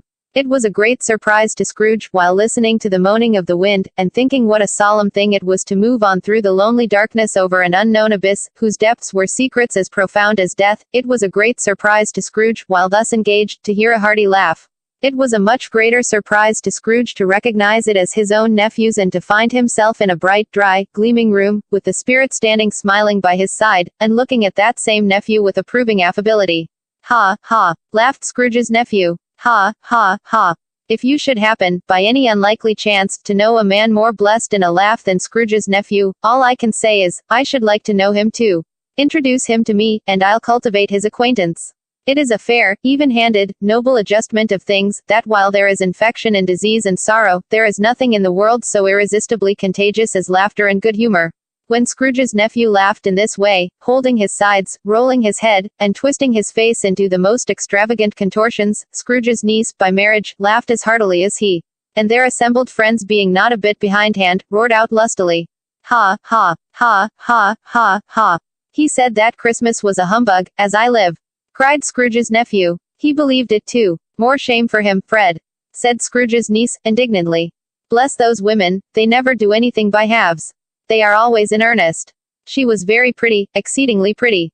With a dimpled, surprised-looking, capital face, a ripe little mouth that seemed made to be kissed, as no doubt it was, all kinds of good little dots about her chin, that melted into one another when she laughed, and the sunniest pair of eyes you ever saw in any little creature's head. Altogether she was what you would have called provoking, you know, but satisfactory, too. "Oh, perfectly satisfactory. He's a comical old fellow," said Scrooge's nephew, "that's the truth, and not so pleasant as he might be. However, his offenses carry their own punishment, and I have nothing to say against him." "I'm sure he is very rich, Fred," hinted Scrooge's niece.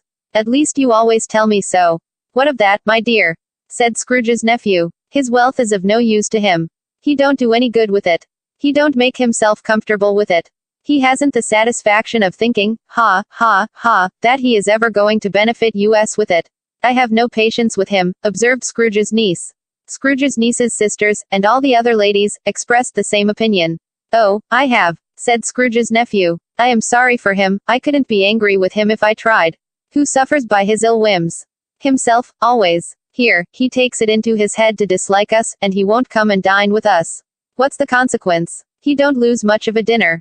Indeed, I think he loses a very good dinner, interrupted Scrooge's niece. Everybody else said the same, and they must be allowed to have been competent judges, because they had just had dinner, and, with the dessert upon the table, were clustered round the fire, by lamplight. Well, I'm very glad to hear it, said Scrooge's nephew, because I haven't great faith in these young housekeepers. What do you say, Topper? Topper had clearly got his eye upon one of Scrooge's niece's sisters, for he answered that a bachelor was a wretched outcast, who had no right to express an opinion on the subject. Whereat Scrooge's niece's sister, the plump one with the lace tucker, not the one with the roses, blushed. Do go on, Fred, said Scrooge's niece, clapping her hands. He never finishes what he begins to say. He is such a ridiculous fellow. Scrooge's nephew revelled in another laugh, and as it was impossible to keep the infection off, though the plump sister tried hard to do it with aromatic vinegar, his example was unanimously followed. I was only going to say, said Scrooge's nephew, that the consequence of his taking a dislike to us, and not making merry with us, is, as I think, that he loses some pleasant moments, which could do him no harm. I am sure he loses pleasanter companions than he can find in his own thoughts, either in his mouldy old office, or his dusty chambers. I mean to give him the same chance every year, whether he likes it or not, for I pity him. He may rail at Christmas till he dies, but he can't help thinking better of it. I defy him, if he finds me going there, in good temper, year after year, and saying, Uncle Scrooge, how are you? If it only puts him in the vein to leave his poor clerk £50, that's something, and I think I shook him yesterday. It was their turn to laugh now at the notion of his shaking Scrooge.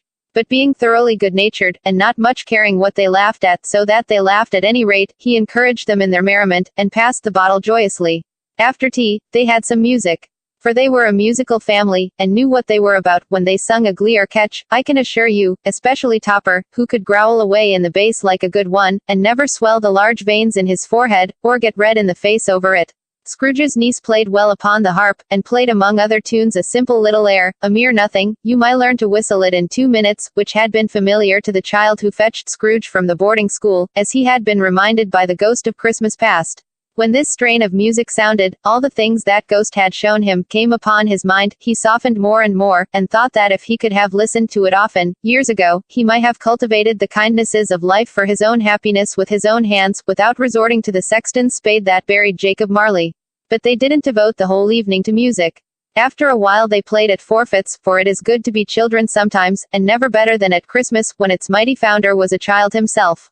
Stop. There was first a game at blind man's buff. Of course there was. And I no more believe Topper was really blind than I believe he had eyes in his boots. My opinion is, that it was a done thing between him and Scrooge's nephew, and that the ghost of Christmas present knew it. The way he went after that plump sister in the lace tucker, was an outrage on the credulity of human nature. Knocking down the fire irons, tumbling over the chairs, bumping against the piano, smothering himself among the curtains, wherever she went there went he. He always knew where the plump sister was. He wouldn't catch anybody else. If you had fallen up against him, as some of them did, on purpose, he would have made a feint of endeavoring to seize you, which would have been an affront to your understanding, and would instantly have sidled off in the direction of the plump sister. She often cried out that it wasn't fair, and it really was not. But when at last, he caught her, when, in spite of all her silken rustlings, and her rapid flutterings past him, he got her into a corner whence there was no escape, then his conduct was the most execrable. For his pretending not to know her, his pretending that it was necessary to touch her head-dress, and further to assure himself of her identity by pressing a certain ring upon her finger, and a certain chain about her neck, was vile, monstrous. No doubt she told him her opinion of it, when, another blind man being in office, they were so very confidential together, behind the curtains. Scrooge's niece was not one of the blind man's buff party, but was made comfortable with a large chair and a footstool, in a snug corner, where the ghost and Scrooge were close behind her. But she joined in the forfeits, and loved her love to admiration with all the letters of the alphabet. Likewise at the game of how, when, and where, she was very great, and to the secret joy of Scrooge's nephew, beat her sisters hollow, though they were sharp girls too, as Topper could have told you. There might have been 20 people there, young and old, but they all played, and so did Scrooge, for wholly forgetting in the interest he had in what was going on, that his voice made no sound in their ears. He sometimes came out with his guess quite loud, and very often guessed quite right too, for the sharpest needle, best Whitechapel, warranted not to cut in the eye, was not sharper than Scrooge, blunt as he took it in his head to be. The ghost was greatly pleased to find him in this mood, and looked upon him with such favor, that he begged like a boy to be allowed to stay until the guests departed. But this the spirit said could not be done. Here is a new game, said Scrooge. 1/2 hour, spirit, only one. It was a game called Yes and No, where Scrooge's nephew had to think of something, and the rest must find out what, he only answering to their questions yes or no, as the case was. The brisk fire of questioning to which he was exposed, elicited from him that he was thinking of an animal, a live animal, rather a disagreeable animal, a savage animal, an animal that growled and grunted sometimes, and talked sometimes, and lived in London, and walked about the streets, and wasn't made a show of, and wasn't led by anybody, and didn't live in a menagerie, and was never killed in a market, and was not a horse, or an ass, or a cow, or a bull, or a tiger, or a dog, or a pig, or a cat, or a bear. At every fresh question that was put to him, this nephew burst into a fresh roar of laughter, and was so inexpressibly tickled, that he was obliged to get up off the sofa and stamp. At last the plump sister, falling into a similar state, cried out, "I have found it out. I know what it is, Fred. I know what it is." "What is it?" cried Fred. "It's your Uncle Scrooge." Which it certainly was. Admiration was the universal sentiment, though some objected that the reply to "Is it a bear?" ought to have been yes, inasmuch as an answer in the negative was sufficient to have diverted their thoughts from Mr. Scrooge, supposing they had ever had any tendency that way. "He has given us plenty of merriment, I am sure," said Fred, "and it would be ungrateful not to drink his health. Here is a glass of mulled wine ready to our hand at the moment, and I say, Uncle Scrooge."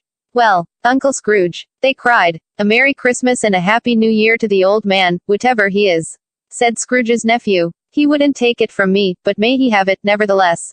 Uncle Scrooge. Uncle Scrooge had imperceptibly become so gay and light of heart, that he would have pledged the unconscious company in return, and thanked them in an inaudible speech, if the ghost had given him time. But the whole scene passed off in the breath of the last word spoken by his nephew, and he and the spirit were again upon their travels. Much they saw, and far they went, and many homes they visited, but always with a happy end.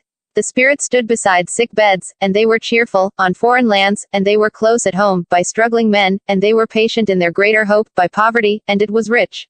In almshouse, hospital, and jail, in misery's every refuge, where vain man in his little brief authority had not made fast the door, and barred the spirit out, he left his blessing, and taught Scrooge his precepts.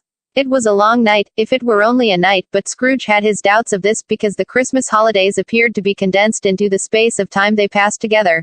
It was strange, too, that while Scrooge remained unaltered in his outward form, the ghost grew older, clearly older.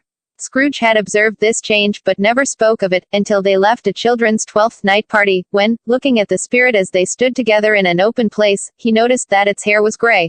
"Are spirits' lives so short?" asked Scrooge. "My life upon this globe is very brief," replied the ghost.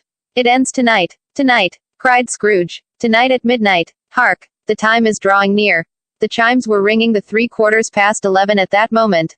"Forgive me if I am not justified in what I ask," said Scrooge, looking intently at the spirit's robe, "but I see something strange, and not belonging to yourself, protruding from your skirts.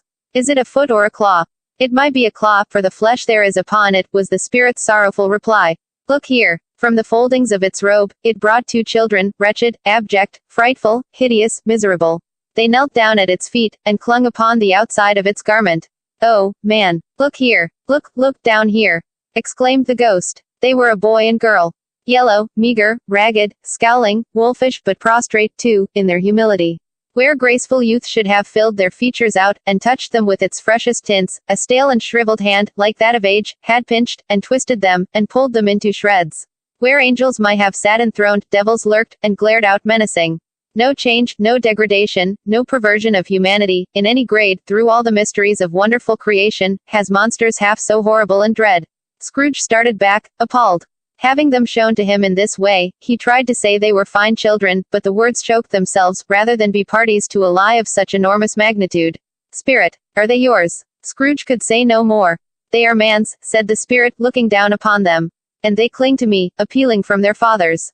This boy is ignorance. This girl is want. Beware them both, and all of their degree, but most of all beware this boy, for on his brow I see that written which is doom, unless the writing be erased. Deny it," cried the spirit, stretching out its hand towards the city. "Slander those who tell it ye. Admit it for your factious purposes, and make it worse. And bide the end. Have they no refuge or resource?" cried Scrooge. "Are there no prisons?" said the spirit, turning on him for the last time with his own words. "Are there no workhouses?" The bell struck 12. Scrooge looked about him for the ghost, and saw it not. As the last stroke ceased to vibrate, he remembered the prediction of old Jacob Marley, and lifting up his eyes, beheld a solemn phantom, draped and hooded, coming, like a mist along the ground, towards him. Stave IV, the last of the spirits. The phantom slowly, gravely, silently, approached. When it came near him, Scrooge bent down upon his knee, for in the very air through which this spirit moved it seemed to scatter gloom and mystery. It was shrouded in a deep black garment, which concealed its head, its face, its form, and left nothing of it visible save one outstretched hand. But for this it would have been difficult to detach its figure from the night, and separate it from the darkness by which it was surrounded. He felt that it was tall and stately when it came beside him, and that its mysterious presence filled him with a solemn dread. He knew no more, for the spirit neither spoke nor moved. "I am in the presence of the ghost of Christmas yet to come," said Scrooge. The spirit answered not, but pointed onward with its hand. "You are about to show me shadows of the things that have not happened, but will happen in the time before us," Scrooge pursued. "Is that so, spirit?" The upper portion of the garment was contracted for an instant in its folds, as if the spirit had inclined its head. That was the only answer he received. Although well used to ghostly company by this time, Scrooge feared the silent shape so much that his legs trembled beneath him, and he found that he could hardly stand when he prepared to follow it. The spirit paused a moment, as observing his condition, and giving him time to recover. But Scrooge was all the worse for this. It thrilled him with a vague uncertain horror, to know that behind the dusky shroud, there were ghostly eyes intently fixed upon him, while he, though he stretched his own to the utmost, could see nothing but a spectral hand and one great heap of black. "Ghost of the future," he exclaimed, "I fear you more than any spectre I have seen. But as I know your purpose is to do me good, and as I hope to live to be another man from what I was, I am prepared to bear you company, and do it with a thankful heart. Will you not speak to me?" It gave him no reply. The hand was pointed straight before them. "Lead on," said Scrooge. "Lead on. The night is waning fast, and it is precious time to me, I know. Lead on, spirit." The phantom moved away as it had come towards him. Scrooge followed in the shadow of its dress, which bore him up, he thought, and carried him along. They scarcely seemed to enter the city, for the city rather seemed to spring up about them, and encompass them of its own act. But there they were, in the heart of it, on 'change, amongst the merchants, who hurried up and down, and chinked the money in their pockets, and conversed in groups, and looked at their watches, and trifled thoughtfully with their great gold seals, and so forth, as Scrooge had seen them often. The spirit stopped beside one little knot of business men. Observing that the hand was pointed to them, Scrooge advanced to listen to their talk. "No," said a great fat man with a monstrous chin, "I don't know much about it, either way. I only know he's dead." "When did he die?" inquired another. "Last night, I believe." "Why, what was the matter with him?" asked a third, taking a vast quantity of snuff out of a very large snuff box. "I thought he'd never die." "God knows," said the first, with a yawn. "What has he done with his money?" asked a red-faced gentleman with a pendulous excrescence on the end of his nose, that shook like the gills of a turkey cock. "I haven't heard," said the man with the large chin, yawning again. "Left it to his company, perhaps." "He hasn't left it to me. That's all I know." This pleasantry was received with a general laugh. "It's likely to be a very cheap funeral," said the same speaker, "for upon my life I don't know of anybody to go to it. Suppose we make up a party and volunteer." "I don't mind going if a lunch is provided," observed the gentleman with the excrescence on his nose. "But I must be fed, if I make one." Another laugh. "Well, I am the most disinterested among you, after all," said the first speaker, "for I never wear black gloves, and I never eat lunch. But I'll offer to go, if anybody else will. When I come to think of it, I'm not at all sure that I wasn't his most particular friend, for we used to stop and speak whenever we met." Bye. Speakers and listeners strolled away, and mixed with other groups. Scrooge knew the men, and looked towards the spirit for an explanation. The phantom glided on into a street. Its finger pointed to two persons meeting. Scrooge listened again, thinking that the explanation might lie here. He knew these men, also, perfectly. They were men of business, very wealthy, and of great importance. He had made a point always of standing well in their esteem, in a business point of view, that is, strictly in a business point of view. "How are you?" said one. "How are you?" returned the other. "Well," said the first. "Old Scratch has got his own at last, hey?" "So I am told," returned the second. "Cold, isn't it? Seasonable for Christmas time. You're not a skater, I suppose?" No. Something else to think of." "Good morning." Not another word. That was their meeting, their conversation, and their parting.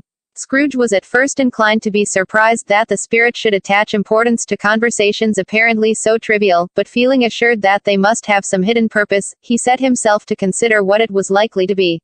They could scarcely be supposed to have any bearing on the death of Jacob, his old partner, for that was past, and this ghost's province was the future. Nor could he think of any one immediately connected with himself, to whom he could apply them. But nothing doubting that to whomsoever they applied they had some latent moral for his own improvement, he resolved to treasure up every word he heard, and everything he saw, and especially to observe the shadow of himself when it appeared. For he had an expectation that the conduct of his future self would give him the clue he missed, and would render the solution of these riddles easy. He looked about in that very place for his own image, but another man stood in his accustomed corner, and though the clock pointed to his usual time of day for being there, he saw no likeness of himself among the multitudes that poured in through the porch. It gave him little surprise, however, for he had been revolving in his mind a change of life, and thought and hoped he saw his new-born resolutions carried out in this. Quiet and dark, beside him stood the phantom, with its outstretched hand. When he roused himself from his thoughtful quest, he fancied from the turn of the hand, and its situation in reference to himself, that the unseen eyes were looking at him keenly. It made him shudder, and feel very cold. They left the busy scene, and went into an obscure part of the town, where Scrooge had never penetrated before, although he recognized its situation, and its bad repute. The ways were foul and narrow, the shops and houses wretched, the people half-naked, drunken, slipshod, ugly. Alleys and archways, like so many cesspools, disgorged their offenses of smell, and dirt, and life, upon the straggling streets, and the whole quarter reeked with crime, with filth, and misery. Far in this den of infamous resort there was a low-browed, beetling shop, below a penthouse roof, where iron, old rags, bottles, bones, and greasy offal, were bought. Upon the floor within, were piled up heaps of rusty keys, nails, chains, hinges, files, scales, weights, and refuse iron of all kinds. Secrets that few would like to scrutinize were bred and hidden in mountains of unseemly rags, masses of corrupted fat, and sepulchres of bones. Sitting in among the wares he dealt in, by a charcoal stove, made of old bricks, was a grey-haired rascal, nearly 70 years of age, who had screened himself from the cold air without by a frowsy curtaining of miscellaneous tatters, hung upon a line, and smoked his pipe in all the luxury of calm retirement. Scrooge and the Phantom came into the presence of this man, just as a woman with a heavy bundle slunk into the shop. But she had scarcely entered, when another woman, similarly laden, came in too, and she was closely followed by a man in faded black, who was no less startled by the sight of them, than they had been upon the recognition of each other. After a short period of blank astonishment, in which the old man with the pipe had joined them, they all three burst into a laugh.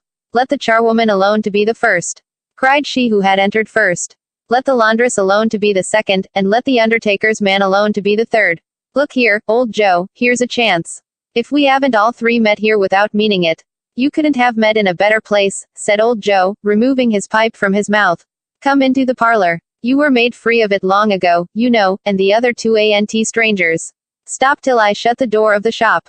Ah, how it squeaks. There ain't such a rusty bit of metal in the place as its own hinges, I believe, and I'm sure there's no such old bones here, as mine.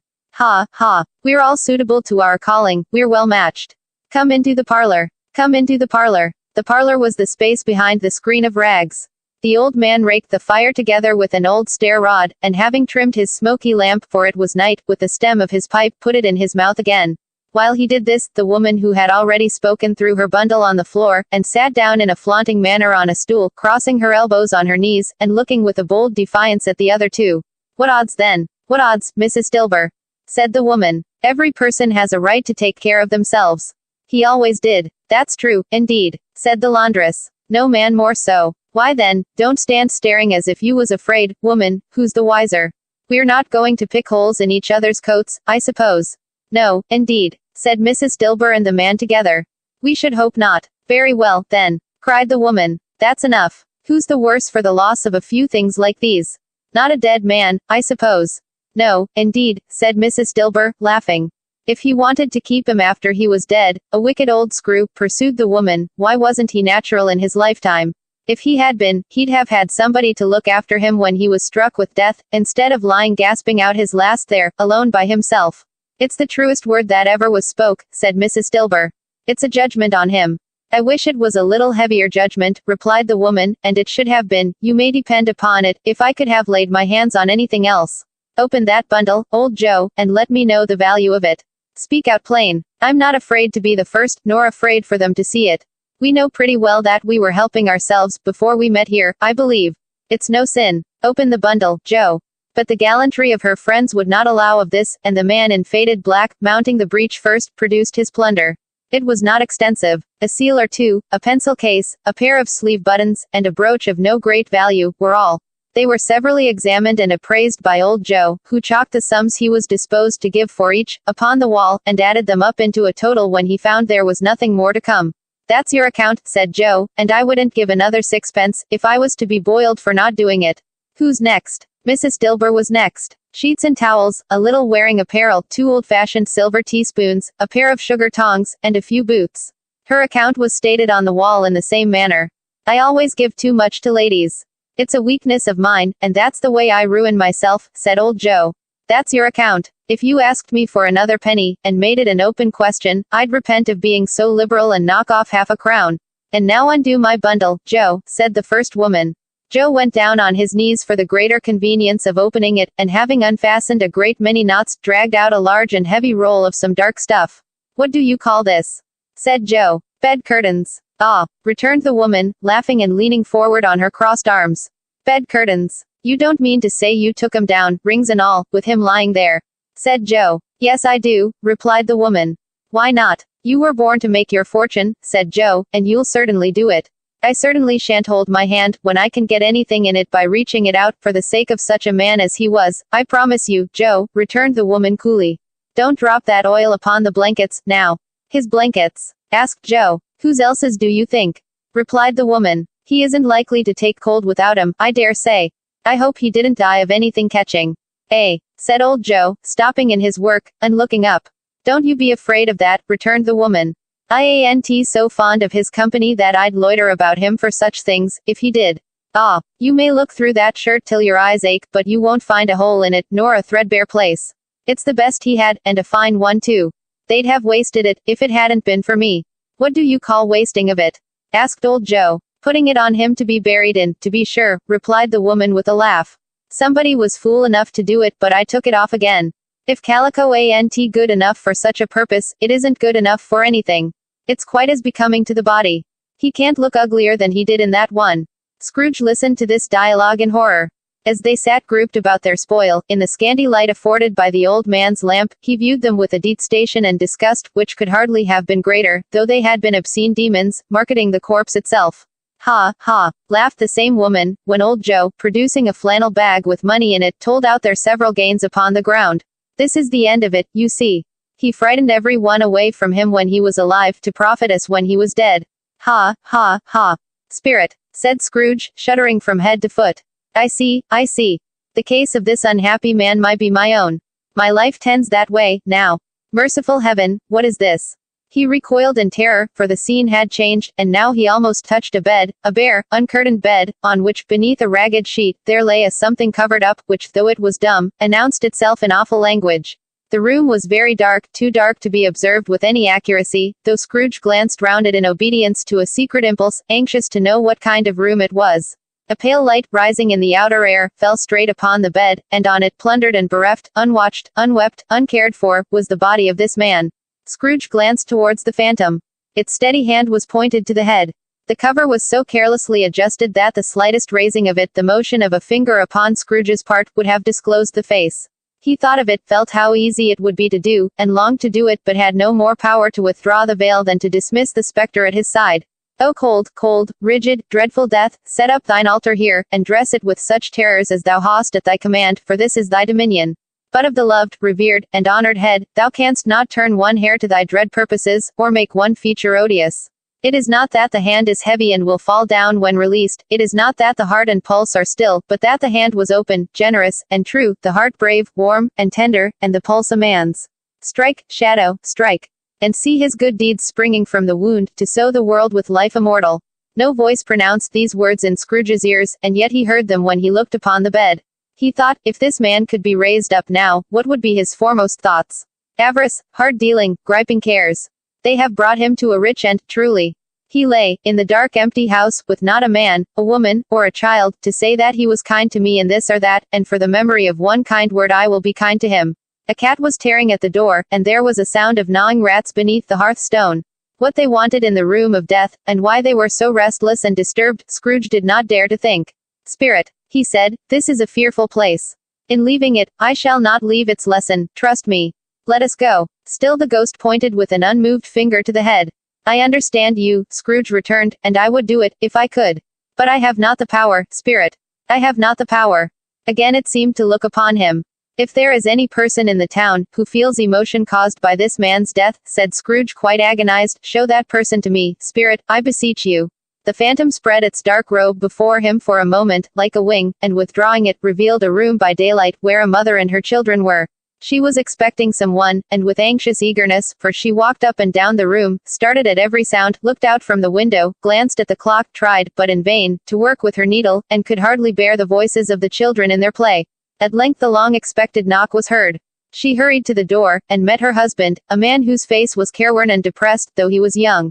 There was a remarkable expression in it now, a kind of serious delight of which he felt ashamed, and which he struggled to repress.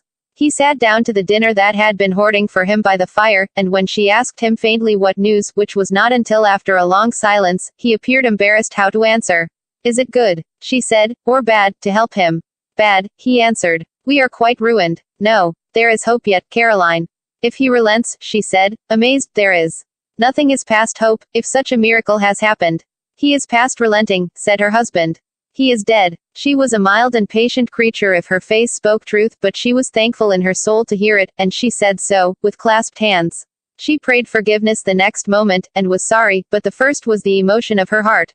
What the half-drunken woman whom I told you of last night, said to me, when I tried to see him and obtain a week's delay, and what I thought was a mere excuse to avoid me, turns out to have been quite true. He was not only very ill, but dying, then. To whom will our debt be transferred?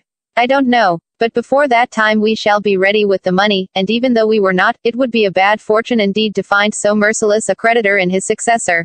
We may sleep tonight with light hearts, Caroline. Yes. Soften it as they would, their hearts were lighter. The children's faces, hushed and clustered round to hear what they so little understood, were brighter, and it was a happier house for this man's death. The only emotion that the ghost could show him, caused by the event, was one of pleasure. Let me see some tenderness connected with a death, said Scrooge, or that dark chamber, Spirit, which we left just now, will be forever present to me. The ghost conducted him through several streets familiar to his feet, and as they went along, Scrooge looked here and there to find himself, but nowhere was he to be seen. They entered poor Bob Cratchit's house, the dwelling he had visited before, and found the mother and the children seated round the fire. Quiet. Very quiet. The noisy little Cratchits were as still as statues in one corner, and sat looking up at Peter, who had a book before him. The mother and her daughters were engaged in sewing. But surely they were very quiet. And he took a child, and set him in the midst of them. Where had Scrooge heard those words? He had not dreamed them. The boy must have read them out, as he and the Spirit crossed the threshold. Why did he not go on? The mother laid her work upon the table, and put her hand up to her face. The color hurts my eyes, she said. The color. Ah, poor Tiny Tim. They're better now again, said Cratchit's wife. It makes them weak by candlelight, and I wouldn't show weak eyes to your father when he comes home, for the world. It must be near his time. Past it rather, Peter answered, shutting up his book. But I think he has walked a little slower than he used these few last evenings, mother. They were very quiet again. At last she said, and in a steady, cheerful voice, that only faltered once. I have known him walk with Tiny Tim upon his shoulder, very fast indeed. And so have I, cried Peter. Often. And so have I, exclaimed another. So had all. But he was very light to carry, she resumed, intent upon her work, and his father loved him so, that it was no trouble, no trouble. And there is your father at the door. She hurried out to meet him, and little Bob in his comforter, he had need of it, poor fellow, came in. His tea was ready for him on the hob, and they all tried who should help him to it most. Then the two young Cratchits got upon his knees and laid, each child a little cheek, against his face, as if they said, don't mind it, father. Don't be grieved. Bob was very cheerful with them, and spoke pleasantly to all the family. He looked at the work upon the table, and praised the industry and speed of Mrs. Cratchit and the girls. They would be done long before Sunday, he said. Sunday. You went today, then, Robert? Said his wife. Yes, my dear, returned Bob. I wish you could have gone. It would have done you good to see how green a place it is. But you'll see it often. I promised him that I would walk there on a Sunday. My little child. Cried Bob. My little child. He broke down all at once. He couldn't help it. If he could have helped it, he and his child would have been farther apart perhaps than they were.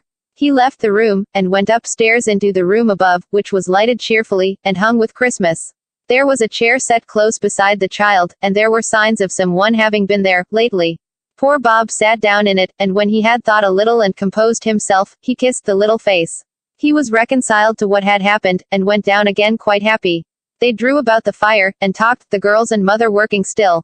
Bob told them of the extraordinary kindness of Mr. Scrooge's nephew, whom he had scarcely seen but once, and who, meeting him in the street that day, and seeing that he looked a little, just a little down, you know, said Bob, inquired what had happened to distress him.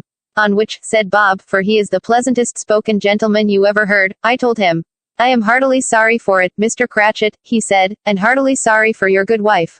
By the by, how he ever knew that, I don't know. Knew what, my dear? Why, that you were a good wife, replied Bob.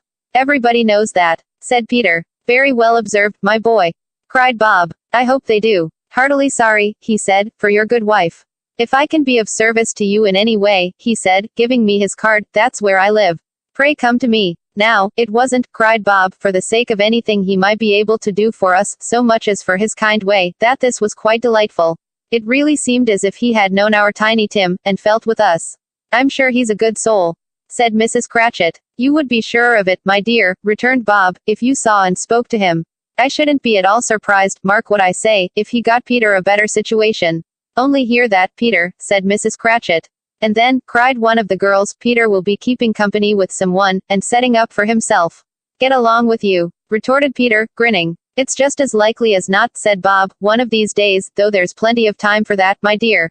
But however and whenever we part from one another, I am sure we shall none of us forget poor Tiny Tim, shall we, or this first parting that there was among us. Never, father, cried they all. And I know, said Bob, I know, my dears, that when we recollect how patient and how mild he was, although he was a little child, we shall not quarrel easily among ourselves, and forget poor Tiny Tim in doing it. No, never, father. They all cried again. I am very happy, said little Bob, I am very happy. Mrs. Cratchit kissed him, his daughters kissed him, the two young Cratchits kissed him, and Peter and himself shook hands. Spirit of Tiny Tim, thy childish essence was from God. Spectre, said Scrooge, something informs me that our parting moment is at hand. I know it, but I know not how. Tell me what man that was whom we saw lying dead. The ghost of Christmas yet to come conveyed him, as before, though at a different time, he thought, indeed, there seemed no order in these latter visions, save that they were in the future, into the resorts of business men, but showed him not himself. Indeed, the spirit did not stay for anything, but went straight on, as to the end just now desired, until besought by Scrooge to tarry for a moment. This court, said Scrooge, through which we hurry now, is where my place of occupation is, and has been for a length of time. I see the house. Let me behold what I shall be, in days to come. The spirit stopped, the hand was pointed elsewhere. The house is yonder, Scrooge exclaimed. Why do you point away? The inexorable finger underwent no change. Scrooge hastened to the window of his office, and looked in. It was an office still, but not his. The furniture was not the same, and the figure in the chair was not himself. The phantom pointed as before. He joined it once again, and wondering why and whither he had gone, accompanied it until they reached an iron gate. He paused to look round before entering. A churchyard. Here, then, the wretched man whose name he had now to learn, lay underneath the ground. It was a worthy place. Walled in by houses, overrun by grass and weeds, the growth of vegetation's death, not life, choked up with too much burying, fat with repleted appetite. A worthy place. The spirit stood among the graves, and pointed down to one. He advanced towards it trembling. The phantom was exactly as it had been, but he dreaded that he saw new meaning in its solemn shape. Before I draw nearer to that stone to which you point, said Scrooge, answer me one question. Are these the shadows of the things that will be, or are they shadows of things that may be, only? Still the ghost pointed downward to the grave by which it stood. Men's courses will foreshadow certain ends, to which, if persevered in, they must lead, said Scrooge. But if the courses be departed from, the ends will change. Say it is thus with what you show me. The spirit was immovable as ever. Scrooge crept towards it, trembling as he went, and following the finger, read upon the stone of the neglected grave his own name, Ebenezer Scrooge. Am I that man who lay upon the bed? He cried, upon his knees. The finger pointed from the grave to him, and back again. No, spirit. Oh no, no. The finger still was there. Spirit, he cried, tight clutching at its robe, hear me. I am not the man I was. I will not be the man I must have been but for this intercourse. Why show me this, if I am past all hope? For the first time the hand appeared to shake. Good spirit, he pursued, as down upon the ground he fell before it, your nature intercedes for me, and pities me. Assure me that I yet may change these shadows you have shown me, by an altered life. The kind hand trembled. I will honor Christmas in my heart, and try to keep it all the year. I will live in the past, the present, and the future. The spirits of all three shall strive within me. I will not shut out the lessons that they teach. Oh, tell me I may sponge away the writing on this stone. In his agony, he caught the spectral hand. It sought to free itself, but he was strong in his entreaty, and detained it. The spirit, stronger yet, repulsed him. Holding up his hands in a last prayer to have his fate reversed, he saw an alteration in the phantom's hood and dress. It shrunk, collapsed, and dwindled down into a bedpost. Stave V, the end of it. Yes. And the bedpost was his own. The bed was his own, the room was his own. Best and happiest of all, the time before him was his own, to make amends in. I will live in the past, the present, and the future. Scrooge repeated, as he scrambled out of bed. The spirits of all three shall strive within me. Oh, Jacob Marley. Heaven, and the Christmas time be praised for this. I say it on my knees, old Jacob, on my knees. He was so fluttered and so glowing with his good intentions, that his broken voice would scarcely answer to his call. He had been sobbing violently in his conflict with the spirit, and his face was wet with tears. They are not torn down, cried Scrooge, folding one of his bed curtains in his arms. They are not torn down, rings and all. They are here, I am here, the shadows of the things that would have been, may be dispelled. They will be. I know they will. His hands were busy with his garments all this time, turning them inside out, putting them on upside down, tearing them, mislaying them, making them parties to every kind of extravagance. I don't know what to do, cried Scrooge, laughing and crying in the same breath, and making a perfect Laocoon of himself with his stockings. I am as light as a feather, I am as happy as an angel, I am as merry as a schoolboy. I am as giddy as a drunken man. A Merry Christmas to everybody. A Happy New Year to all the world. Hallo here. Whoop. Hallo. He had frisked into the sitting room, and was now standing there, perfectly winded. There's the saucepan that the gruel was in, cried Scrooge, starting off again, and going round the fireplace. There's the door, by which the ghost of Jacob Marley entered. There's the corner where the ghost of Christmas Present sat. There's the window where I saw the wandering spirits. It's all right, it's all true, it all happened. Ha ha ha. Really, for a man who had been out of practice for so many years, it was a splendid laugh, a most illustrious laugh. The father of a long, long line of brilliant laughs. I don't know what day of the month it is, said Scrooge. I don't know how long I've been among the spirits. I don't know anything. I'm quite a baby. Never mind. I don't care. I'd rather be a baby. Hallo. Whoop. Hallo here. He was checked in his transports by the churches ringing out the lustiest peals he had ever heard. Clash, clang, hammer, ding, dong, bell. Bell, dong, ding, hammer, clang, clash. Oh, glorious, glorious. Running to the window, he opened it, and put out his head. No fog, no mist, clear, bright, jovial, stirring, cold, cold, piping for the blood to dance to, golden sunlight, heavenly sky, sweet fresh air, merry bells. Oh, glorious, glorious. What's today? Cried Scrooge, calling downward to a boy in Sunday clothes, who perhaps had loitered in to look about him. Returned the boy, with all his eye of wonder. What's today, my fine fellow? Said Scrooge. Today, replied the boy. Why, Christmas Day. It's Christmas Day, said Scrooge to himself. I haven't missed it. The spirits have done it all in one night. They can do anything they like. Of course they can. Of course they can. Hallo, my fine fellow. Hallo, returned the boy. Do you know the poulterers, in the next street but one, at the corner? Scrooge inquired. I should hope I did, replied the lad. An intelligent boy, said Scrooge. A remarkable boy. Do you know whether they've sold the prize turkey that was hanging up there? Not the little prize turkey, the big one. What, the one as big as me? Returned the boy. What a delightful boy, said Scrooge. It's a pleasure to talk to him. Yes, my buck. It's hanging there now, replied the boy. Is it? Said Scrooge. Go and buy it, Walker, exclaimed the boy. No, no, said Scrooge, I am in earnest. Go and buy it, and tell him to bring it here, that I may give them the direction where to take it. Come back with the man, and I'll give you a shilling. Come back with him in less than 5 minutes and I'll give you half a crown. The boy was off like a shot. He must have had a steady hand at a trigger who could have got a shot off half so fast. I'll send it to Bob Cratchit's, whispered Scrooge, rubbing his hands, and splitting with a laugh. He shan't know who sends it. It's twice the size of Tiny Tim. Joe Miller never made such a joke as sending it to Bob's will be. The hand in which he wrote the address was not a steady one, but write it he did, somehow, and went downstairs to open the street door, ready for the coming of the poulterer's man. As he stood there, waiting his arrival, the knocker caught his eye. I shall love it, as long as I live, cried Scrooge, patting it with his hand. I scarcely ever looked at it before. What an honest expression it has in its face. It's a wonderful knocker. Here's the turkey. Hello. Whoop. How are you? Merry Christmas. It was a turkey. He never could have stood upon his legs, that bird.